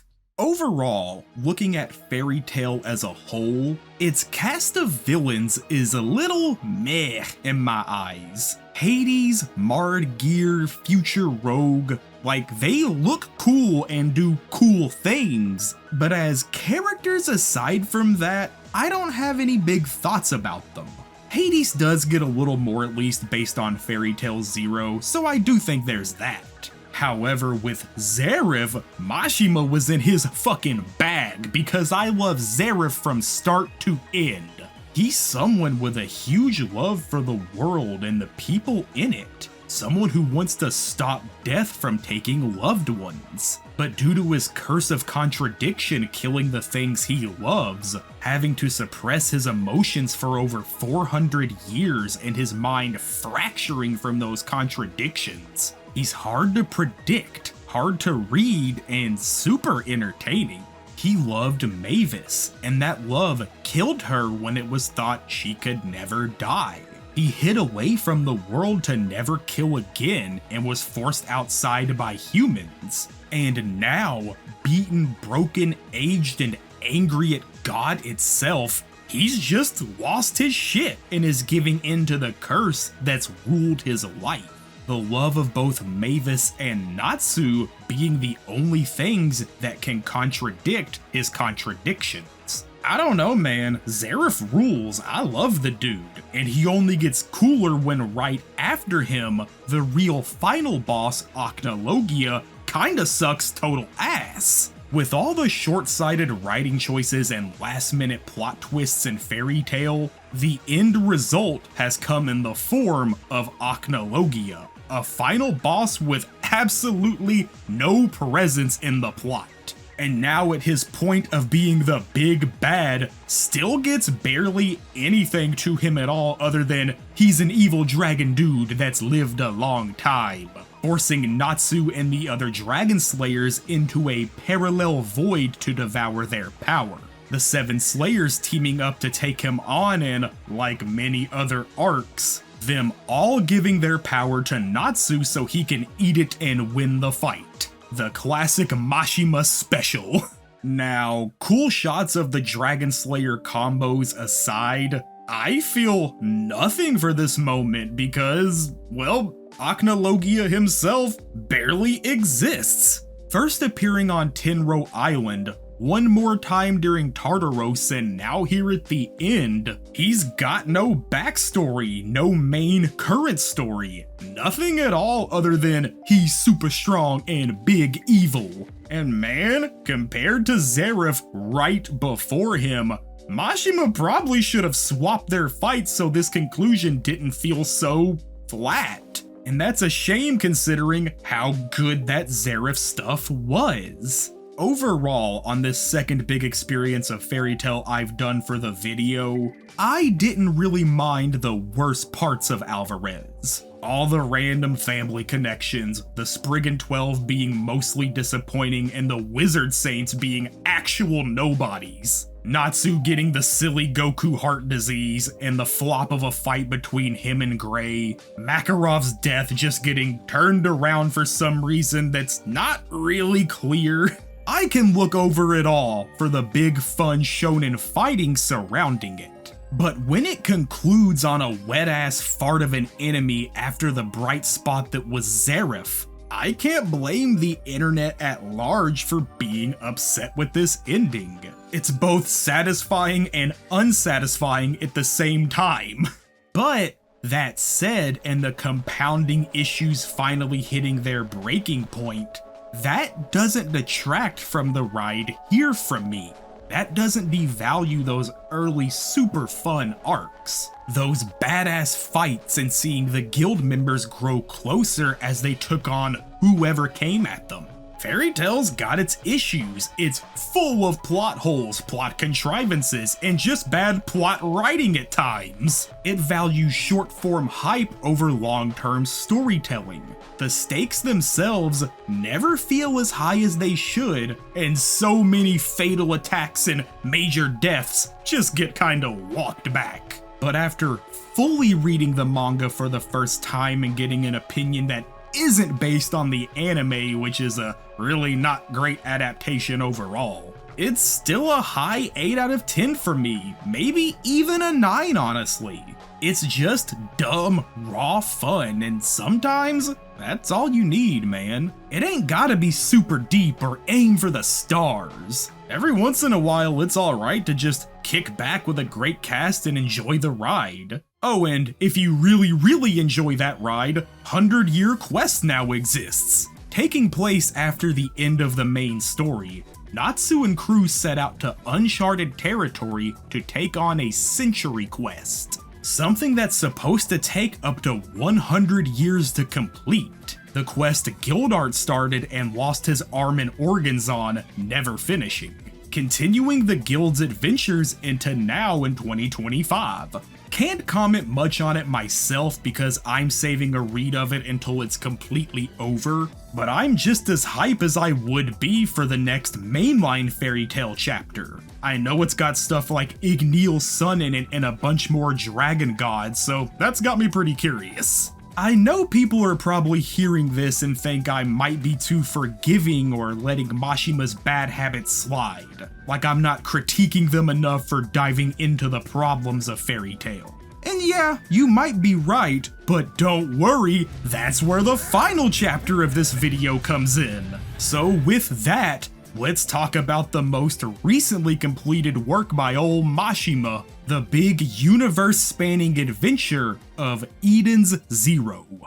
Opening on a ship flying over an island, we meet two characters named Rebecca and Happy, who look really familiar. Them landing and heading off to explore the Grand Bell Kingdom, a seemingly famous theme park completely ran by robots, with Rebecca herself being a beecuber, which is, yup, exactly what it sounds like. Her on a trip here to shoot videos and make content out of the park. And during her exploration, runs into a long-haired, savage-looking guy. Him getting way too close, and having no idea how social situations work. Being overly weird to Rebecca before asking her to be his friend. This is Shiki, the only human here in Graham Bell that lives alongside with the androids. Him being raised on this island by his now gone grandpa, a robot himself named Demon King Ziggy, who before the story began had run out of ether energy and effectively passed away.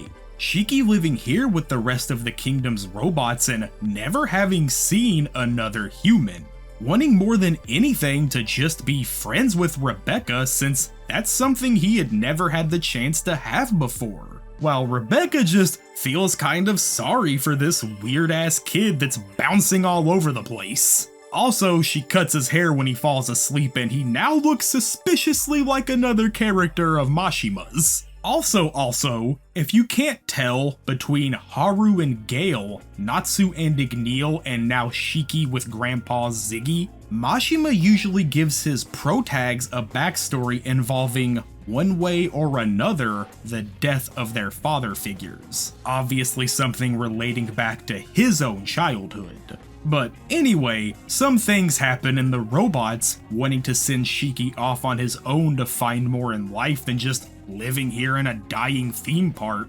stage a fake revolt against Shiki, attacking Rebecca and forcing the duo to fight back and escape the island. Shiki introducing the combat system of the series with ether gear, which is basically just magic. Him having the ability to manipulate gravity and not only control that gravity of himself, but things around him, meaning the world is a weapon to Shiki.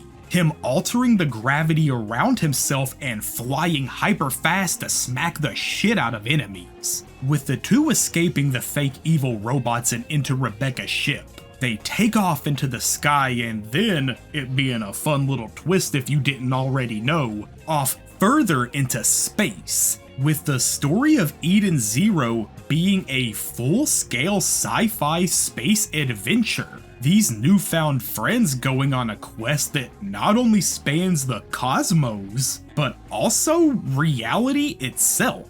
Now, coming off of Fairy Tail, a series that was admittedly by Mashima himself made up on the fly, he instead wrote Eden Zero with a different mindset, and had the big goals of the series plotted out, but would fill the in-between with space adventures from planet to planet, attempting the best of both worlds and mixing his Rave Master writing style with the Fairy Tail one. So, as to how that worked out, how the storyline and adventure of Eden Zero shake out compared to the previous two, does it stack up? Is the adventure of Shiki a well-rounded one? Well, the plan here is to talk about Eden Zero in 3 parts. The first few volumes that are straight up space hijinks that go into Draken Joe. The next few volumes that go from the Aoi cosmos into the time skip. And the final part being the final part. Full spoilers ahead. With Shiki, Rebecca, and Happy's trip off planet and into space, the real setup of Eden Zero becomes clear when we learn that somewhere, far out into the depths of deep space, a celestial being exists known as Mother. Something that is supposedly the creator of all life in the galaxy.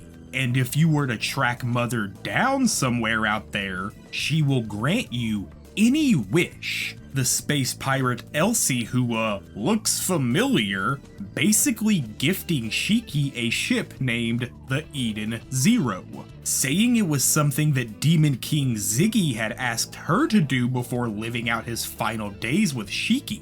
With this introducing the first of Eden Zero's 4 shining stars, the ship's mother basically, Witch, an android who, along with 3 missing other androids, run all of the Eden Zero's functions and operations. So basically, all of this is to say that between the crew getting a ship, getting a solid goal to find both the 3 remaining stars, and Mother herself, them now going planet to planet recruiting new crew members while getting caught up in a Mashima-style sci-fi adventures, Personally, I think Eden Zero has not only the strongest start of any Mashima manga, but also probably the most potential in general. Hard sci-fi is a genre in shonen manga that I feel is super underused. Like, the most recent popular example I can think of that was true space exploring sci-fi in something like Shonen Jump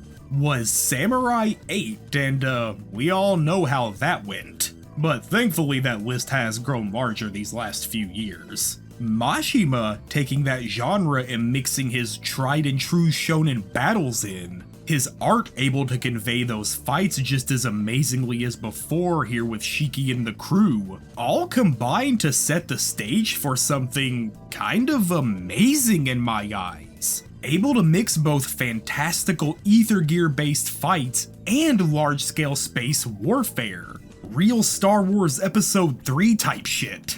I fucking love sci-fi settings, man. I love space shit. And of course, I love manga or anime that fall into the category. Planets, Astra Lost in Space, Alita, Cosmos, and Eden Zero being something in that genre with Mashima energy had potential to be 10 out of 10 to me.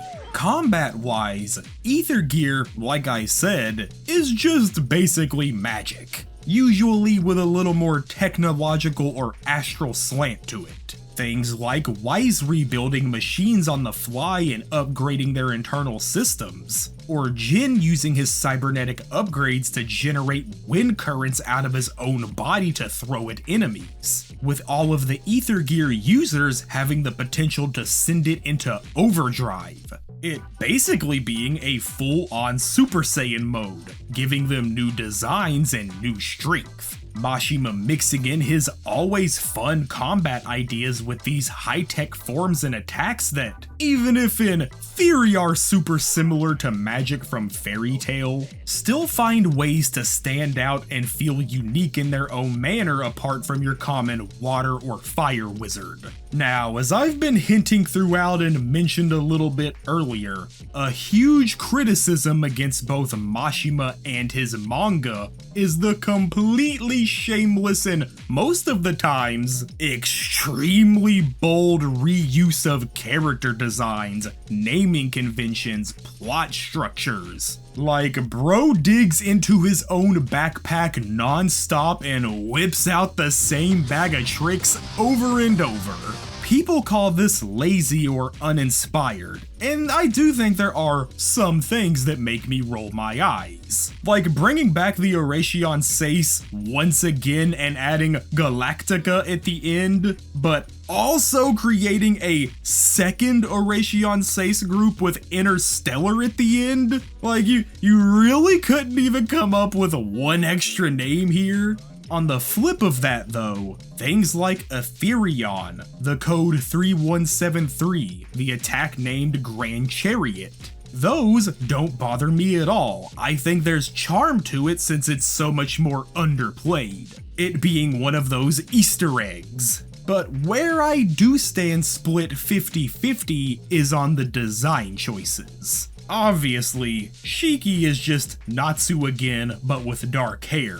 Rebecca is just blatantly Lucy. Hermit is Cyborg Wendy. Elsie is Urza, but instead of a glass eye, she has an eye patch. Justice is almost Jalal, until he overdrives and his Ether Gear lines form the trademark tattoo on his face. Shit. Happy is just happy again, even still being from the planet Exceed. Except here when he was a lil kitty, dude got hit by a car and was rebuilt, turning into an android that can morph into whole ass guns. Rebecca grabbing him/them to blast dudes away with. And that's pretty cool, that's a fun style of combat for her that unfortunately kinda fades away over time. Now, I think it's a bit disingenuous to criticize some designs because, yeah, they might look similar to others, but an art style is a style. You can't expect an artist to master a totally different style that isn't theirs to make a series look completely different from the last. Or expect every single character in someone's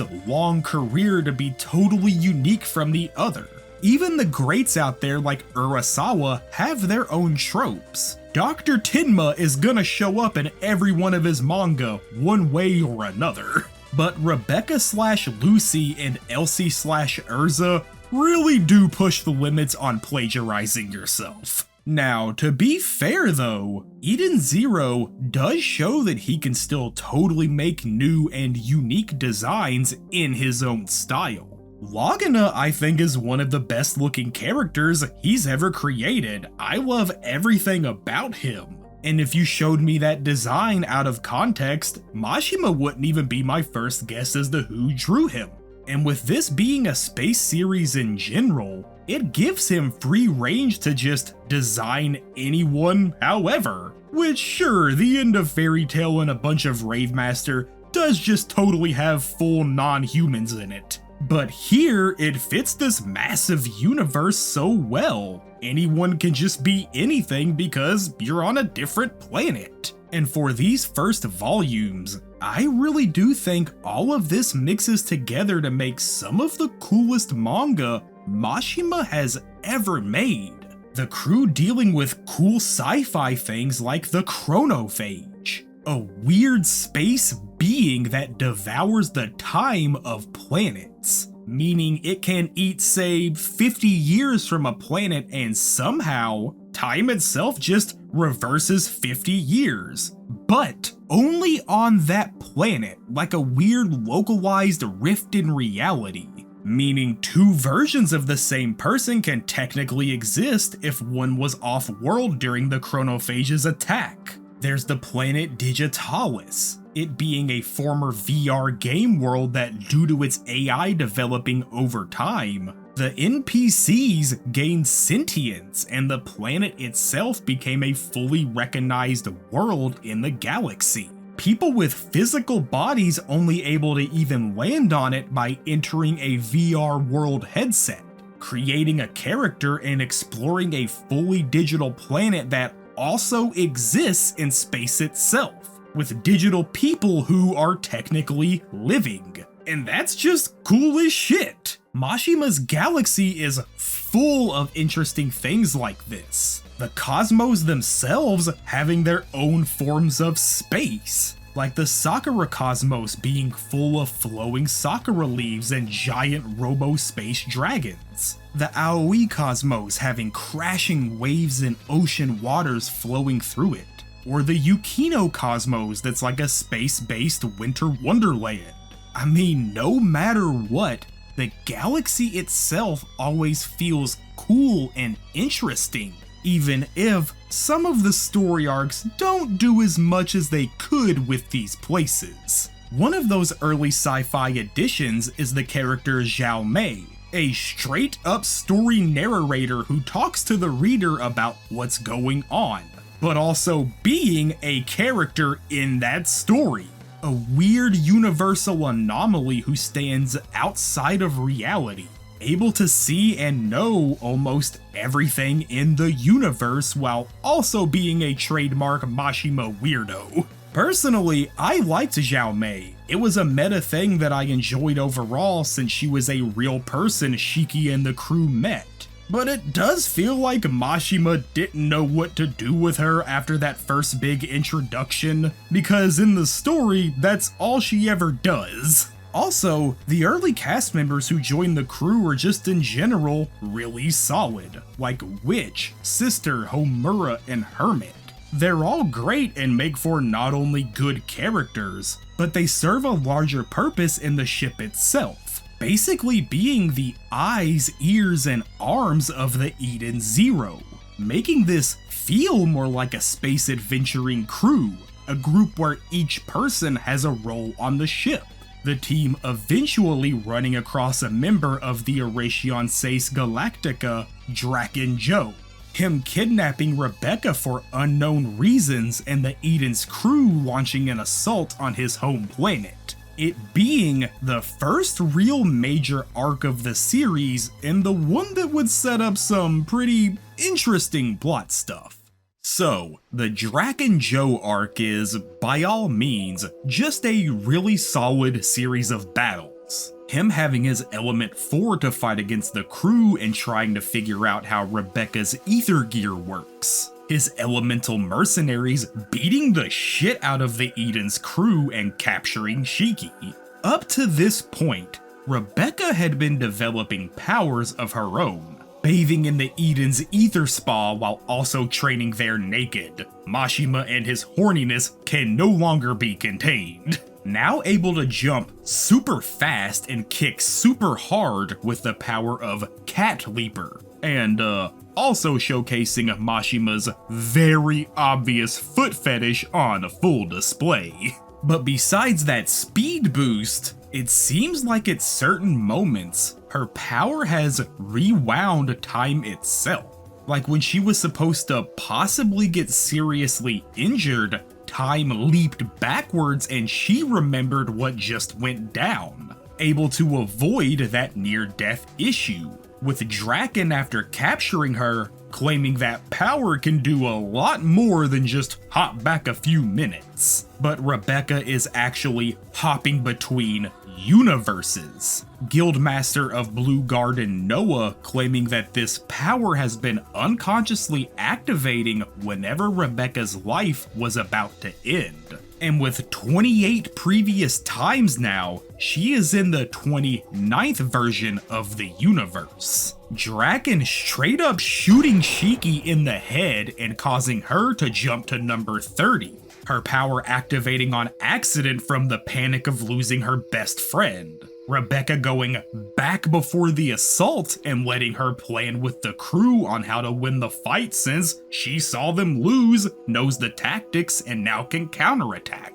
With this, the first real major plot shakeup outside of looking for Mother begins to appear. The fact that in Eden Zero, multiple parallel universes seem to exist. Different futures based on different choices and outcomes. And Rebecca possibly having some kind of power over them. And with this reveal, my mind split in two different directions. On one hand, I love this type of writing. 999 is still one of my top games of all time. I'm always down for some parallel world shenanigans. But on the other side, I had a thought I couldn't shake.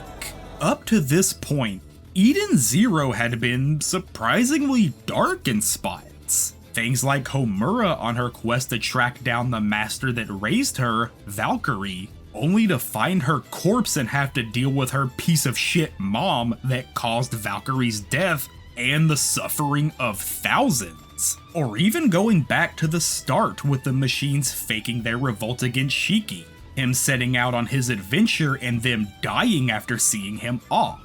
Like, there's a little bit of sadness that Mashima usually didn't go for back in Fairy Tail, and I was enjoying it. It was adding new depth to his plot that hadn't been there since Rave Master.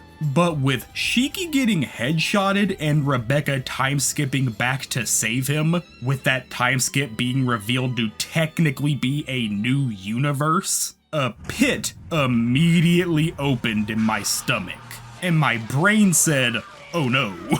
Because I know Mashima, I know his style, and right away, I had a feeling that the story was going to get darker, more dire, and the situations more desperate. Before Mashima hopped everyone to a new universe and fixed all the problems. So by extension, rewriting all of this and making everything that's new just happy all around. But hey, whoa, maybe I'm being cynical. Surely he wouldn't walk back this solid writing like he did with Elfman all of those years ago. Surely he wouldn't revive someone like Lisana just to stand around and do nothing after that plot twist. Anyway, the arc ends with another shakeup. the formerly dead Demon King Ziggy reappearing in front of the crew, Shiki's grandpa not actually being dead and saying humans need to fuck off, pulling up a massive ship with the 4 dark stars on it to rival Shiki's shining stars, Ziggy declaring war on humanity and hopping on his ship, the Eden's One, taking off into space to go find Mother before Shiki and kill her. It now being a race against time between the Eden 0 and Eden's 1 on who gets to Mother first. This being where Eden 0 was able to stay both consistently enjoyable week to week, while also setting the pieces up to fall apart down the line, entering into the Aoi Cosmos saga and later a full-on time skip. So, jumping right into it, the crew arrives in the Aoi Cosmos and finds out, shit's fucked fam. Ziggy made his way through and has robots rebelling against humans, with the ruler of this cosmos, Nero, letting his son, Shura, deal with the issue. A shitbag who's got gravity ether powers just like Shiki. Shura declaring that all robots in the Aoi Cosmos will, by law, be destroyed. Shiki and crew, of course, fighting back against him, teaming up with past enemies Jin and Laguna to take on Nero and Shura's army. Overall, the Aoi Cosmos as a saga is really solid, and ignoring that pit in my stomach, feels like one of Mashima's best drawn arcs in his career. Between the new character designs, the fluidity of the combat, and the just general beauty he's creating in this space adventure, Eden Zero's art was at the top of his tier. I know his women are, well, drawn to be created how they are, but I mean, I ain't about to deny that they aren't really well done. Rebecca got thighs for days. And while strapping major battles together with fan service, Mashima just wanting an excuse to show off some skin can get tedious, but at least he knows what he's great at, I guess. I do think Sister being 80% S&M jokes gets a bit tired, and the Moskowy reveal that comes towards the end is like, whatever dude. I'd much rather her get more personal character moments, but whatever I guess. Skipping ahead across this saga a bit, the big dividing point of the arc is with the defeat of Shura and the 20,000 nukes that Ziggy is about to set off on Shiki, the Eden Zero, and the Aoi Cosmos as a whole. When the moment of truth comes and Shiki has to either try and stop the bombs or escape the planet, he gets a vision. A weird message from Ziggy himself telling Shiki there were 2 paths in front of him. And when Shiki chooses to escape the planet with the crew, which having to give up her life to protect the ship from massive explosions, the Ziggy vision straight up tells him he chose the wrong path. Shiki winning the battle against Shura, but losing Witch in the process. And beyond that, a whole planet itself with anyone still on it. Shiki, now having made his choice to run and survive, regroups with the crew and sets back off on the quest to find both Mother and also still stop Ziggy's human extermination. 3 years passing and the crew growing in both strength and infamy. Shiki now looking slick as hell and being known across the galaxy as one of the Oration Seis Galactica. And at this point, that pit in my gut had only gotten deeper, but I was still firmly hooked. With the end of the Aoi Cosmos, a lot of dire things happen. Witch dies, Shura dies, Shura's brainwashed slave that we'll talk about later died. Tons of casualties were spread all around from the war, and Shiki, devastated by his own weakness and failure to protect his friends, has to mature and become much stronger over those 3 years, still going on that quest, but with hardship in his past. And while this is honestly pretty fantastic, I think, As soon as Ziggy appeared to tell Shiki that he made the wrong choice, I kinda knew for sure, somehow, some way, this story was gonna get rewritten. And to be honest, despite me liking this time skip, the ideas behind it and Shiki's new design being so good, I had a lot of trouble taking what was coming up in a serious way, knowing that the plot would likely be reset, and this time skip would just get walked back. Anything happening during it likely not mattering too much in the whole. But aside from this, the time skip arc itself, where Shiki goes against Dead End Crow and his Robo Factory, is, by this point so far, easily the weakest arc, feeling paper thin when it comes to the story of Crow, and exists more to set up the full storyline between Shiki and Ziggy. Like, seriously, Dead End Crow is basically a non-character. He's just a big robot that turns out to be someone else controlling him on the inside. It's like Plankton did in that one episode. A guy who has not mattered before this moment and will not matter after it. Which, even if Draken and Shura weren't the best villains ever, at least they had some character to them. It's better than literally nothing. This is also where we learn the final big plot twists that open up the story to Mashima's final arc, with the reveal of Ziggy being Shiki from 20,000 years in the future. Him actually being the Shiki who chose to save the exploding planet from earlier and stop the bombs. Him and Rebecca being blasted into the future, with Shiki losing both his body and memories, with Rebecca flat out dying. This 20,000 years future having been something teased from the first volume, and it now being revealed that this future is at the end of all life, where Mother has also died and humanity itself has ended. Robots being all that's left living. Shiki now going by Ziggy and, using the Eden Zero, travels back in time those 20,000 years to save Mother, before eventually abandoning the quest, finding Shiki and raising him on Grand Bell.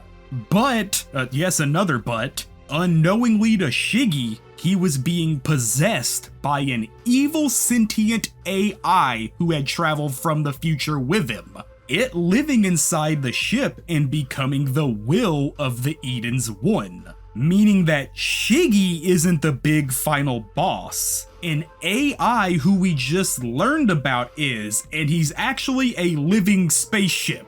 Just bear with me for a second. So, with this point in the story, we meet Saint Fire Nox, an Oration Sace member, with her and Guildmaster Noah from earlier telling Rebecca that they are in the wrong universe, and using the Etherion core in the Eden Zero, they could travel to Universe Zero, a theoretical perfect timeline where they could fix their mistakes, save the people who died, and find Mother before that 20,000 year future happens where she's gone.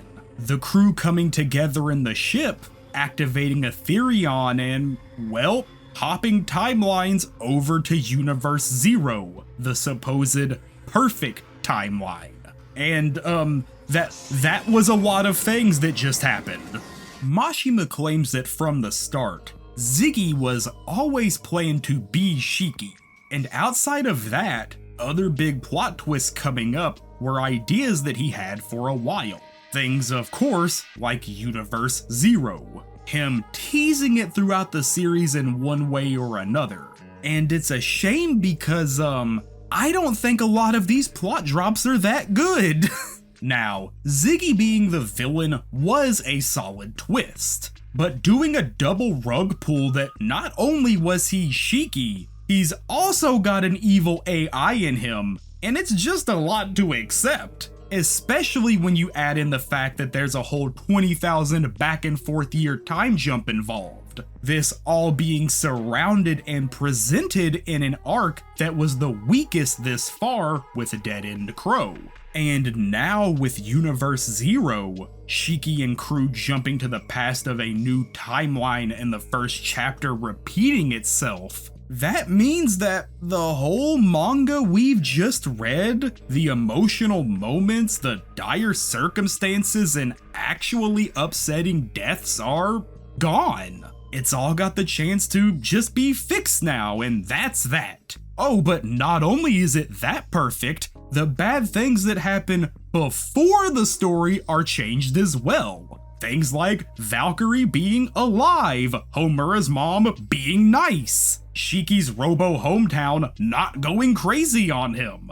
And even past that, evil characters from before are just kinda good now, and that's it, they just are. Draken, Shura, nah, they're just chill here, I guess. And no lies to tell ya, while reading these volumes and watching Mashima walk back major arc moments and replace them with something worse, fucking sucked, dude. I was starting to check out. Man, my shit. interest was vanishing.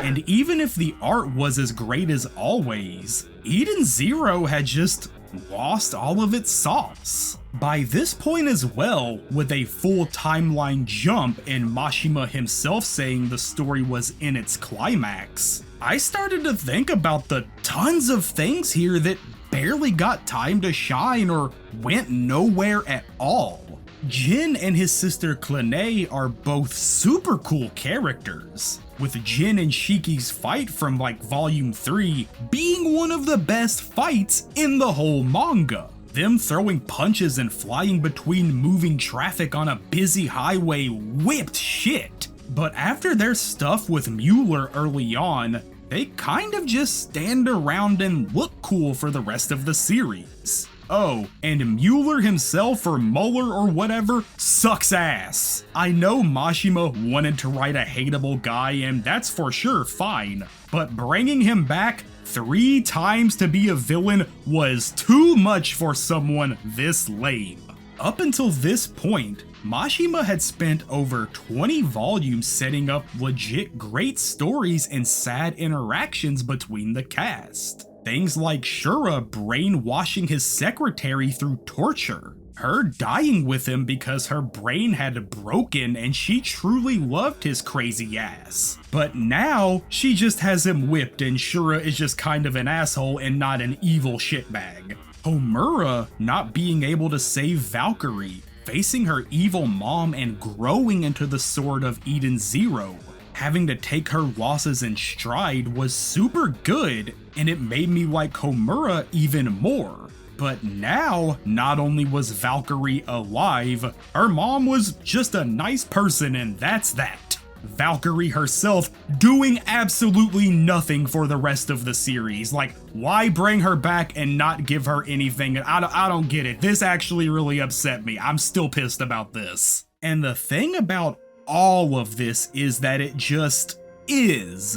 There's no work involved. There's no real fixing things. The people who timeline hopped can just keep their memories and change things no problem. And anything they couldn't fix was just never broken to begin with. A perfect world with no work. Slight spoilers for the recently finished series Undead Unluck. I'll give you a little chance to click over just a few seconds here. But a large chunk of its plot revolves around this idea, getting a redo on the timeline and fixing what went wrong, creating the perfect future to get the ending you want. But there, Fuko and Andy spend their lives getting stronger and finding ways to perfectly handle the things that failed before, working and fighting to change the course of history and the future. A lot of that series itself revolving around the idea of fixing that new timeline, where here, it's just handed to Shiki and the path to the end of the series is open. Which, hey, as deflating as all of that was, despite Mashima always having issues with sticking the landing, I gotta say, for Eden Zero, It's the worst one yet. So with the world being perfect and every problem solved, Shiki and the crew finally reach the end of the galaxy, both finding Mother and having to face off against the Eden's one who has created himself a body, it looking like Timeskip Shiki and calling himself Void. Ziggy Shiggy busting in as well to hold off Void while Shiki and the crew save Mother. And when both Mother and the crew meet and Ziggy talks to Void, the full final extent of the plot is revealed. Yes, there was more. It being that Mother used to actually be Earth itself. And after years of the planet being abused and finally dying out, a group of people worked together to try and save the planet by making it overdrive, just like Shiki or anyone's ether gear can. Earth dying out before it was completed and Ziggy arriving on the scene from his 20,000 year future time jump. Finding this group who tried to overdrive Earth dead, but with a small baby laying there alive. The planet overdriving and becoming Mother, who tells Ziggy that, for some reason, she's gonna let Shiki decide in the future if he will save Mother or choose to destroy her since he is Earth's sole survivor. Ziggy creating the Shining Star's designs based on those dead humans and giving them fake memories about their adventures and how they found Shiki. With our current day Shiki's plan being to lure the chronophage, that time eater from earlier, here to Mother, having it eat and reverse her time, saving Mother's life or something, I guess. The chronophage itself having a person inside that's like its will manifested, obviously being that Rebecca from 20,000 years in the future. Oh, and that Rebecca in the future was pregnant and the will of that baby became Eden's one/Void. Yep, an AI baby. So yeah, this is a lot to drop here at the very end, like final few chapters left ending. Mother being the Earth, Zhao Mei being the Moon, Rebecca being a chronophage final boss that's somehow worse and less thought out than Acnologia, Shiki being the last human of Earth who was the son of the person Witch was based on. Like, it's just non-stop plot drop after drop, and it all feels super unearned or just outright bad.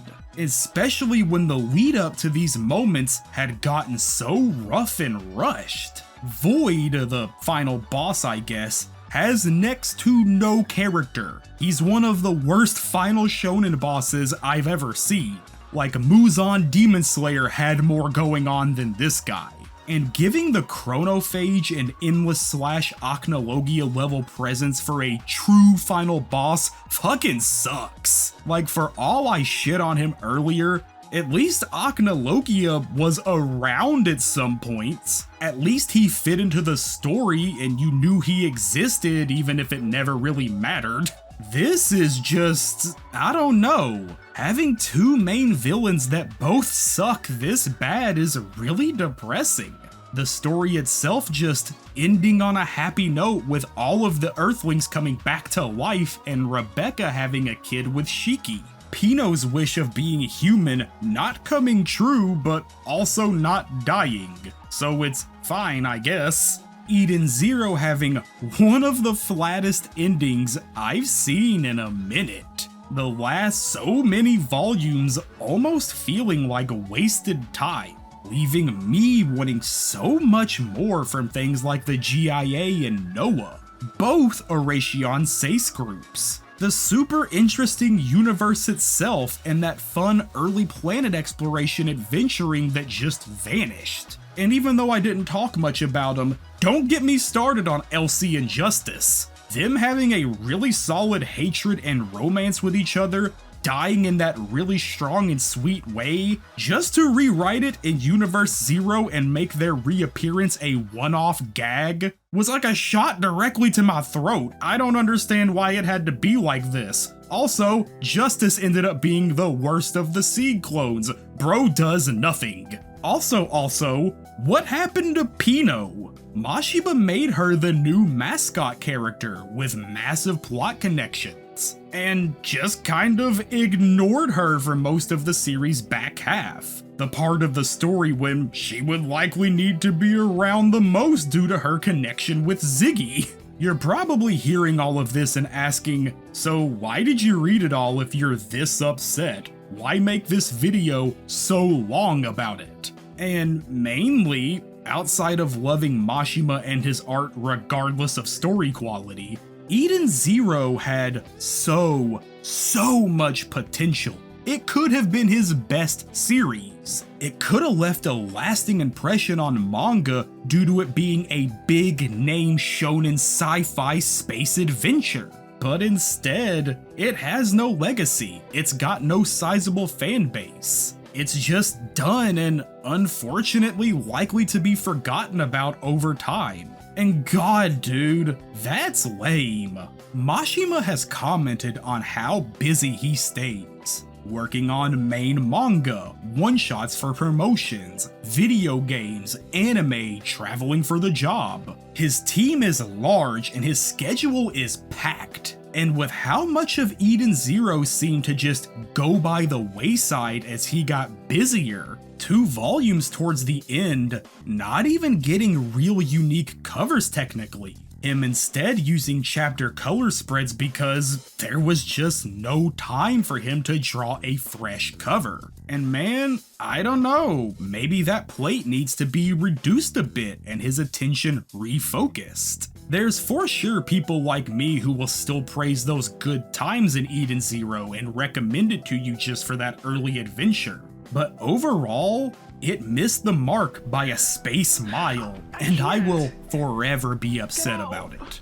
So, that was a lot. And I know it's been back and forth with both my praise and criticism of Mashima, his writing and his stories. But like, I want to get it across that no matter what, from the worst parts of Eden Zero to the best parts of Rave Master with everything in between, I love his manga. I love tons of his characters. I love his art, his style of action, his color spreads, his women, his tropes. And even when I can acknowledge that parts are bad or I personally dislike, that in no way takes away from my love of everything he's done. I wouldn't have made this big ass video otherwise. I wouldn't go out of my way to try and physically own every Mashima manga. And sure, like I did at the start to tie that back around finally,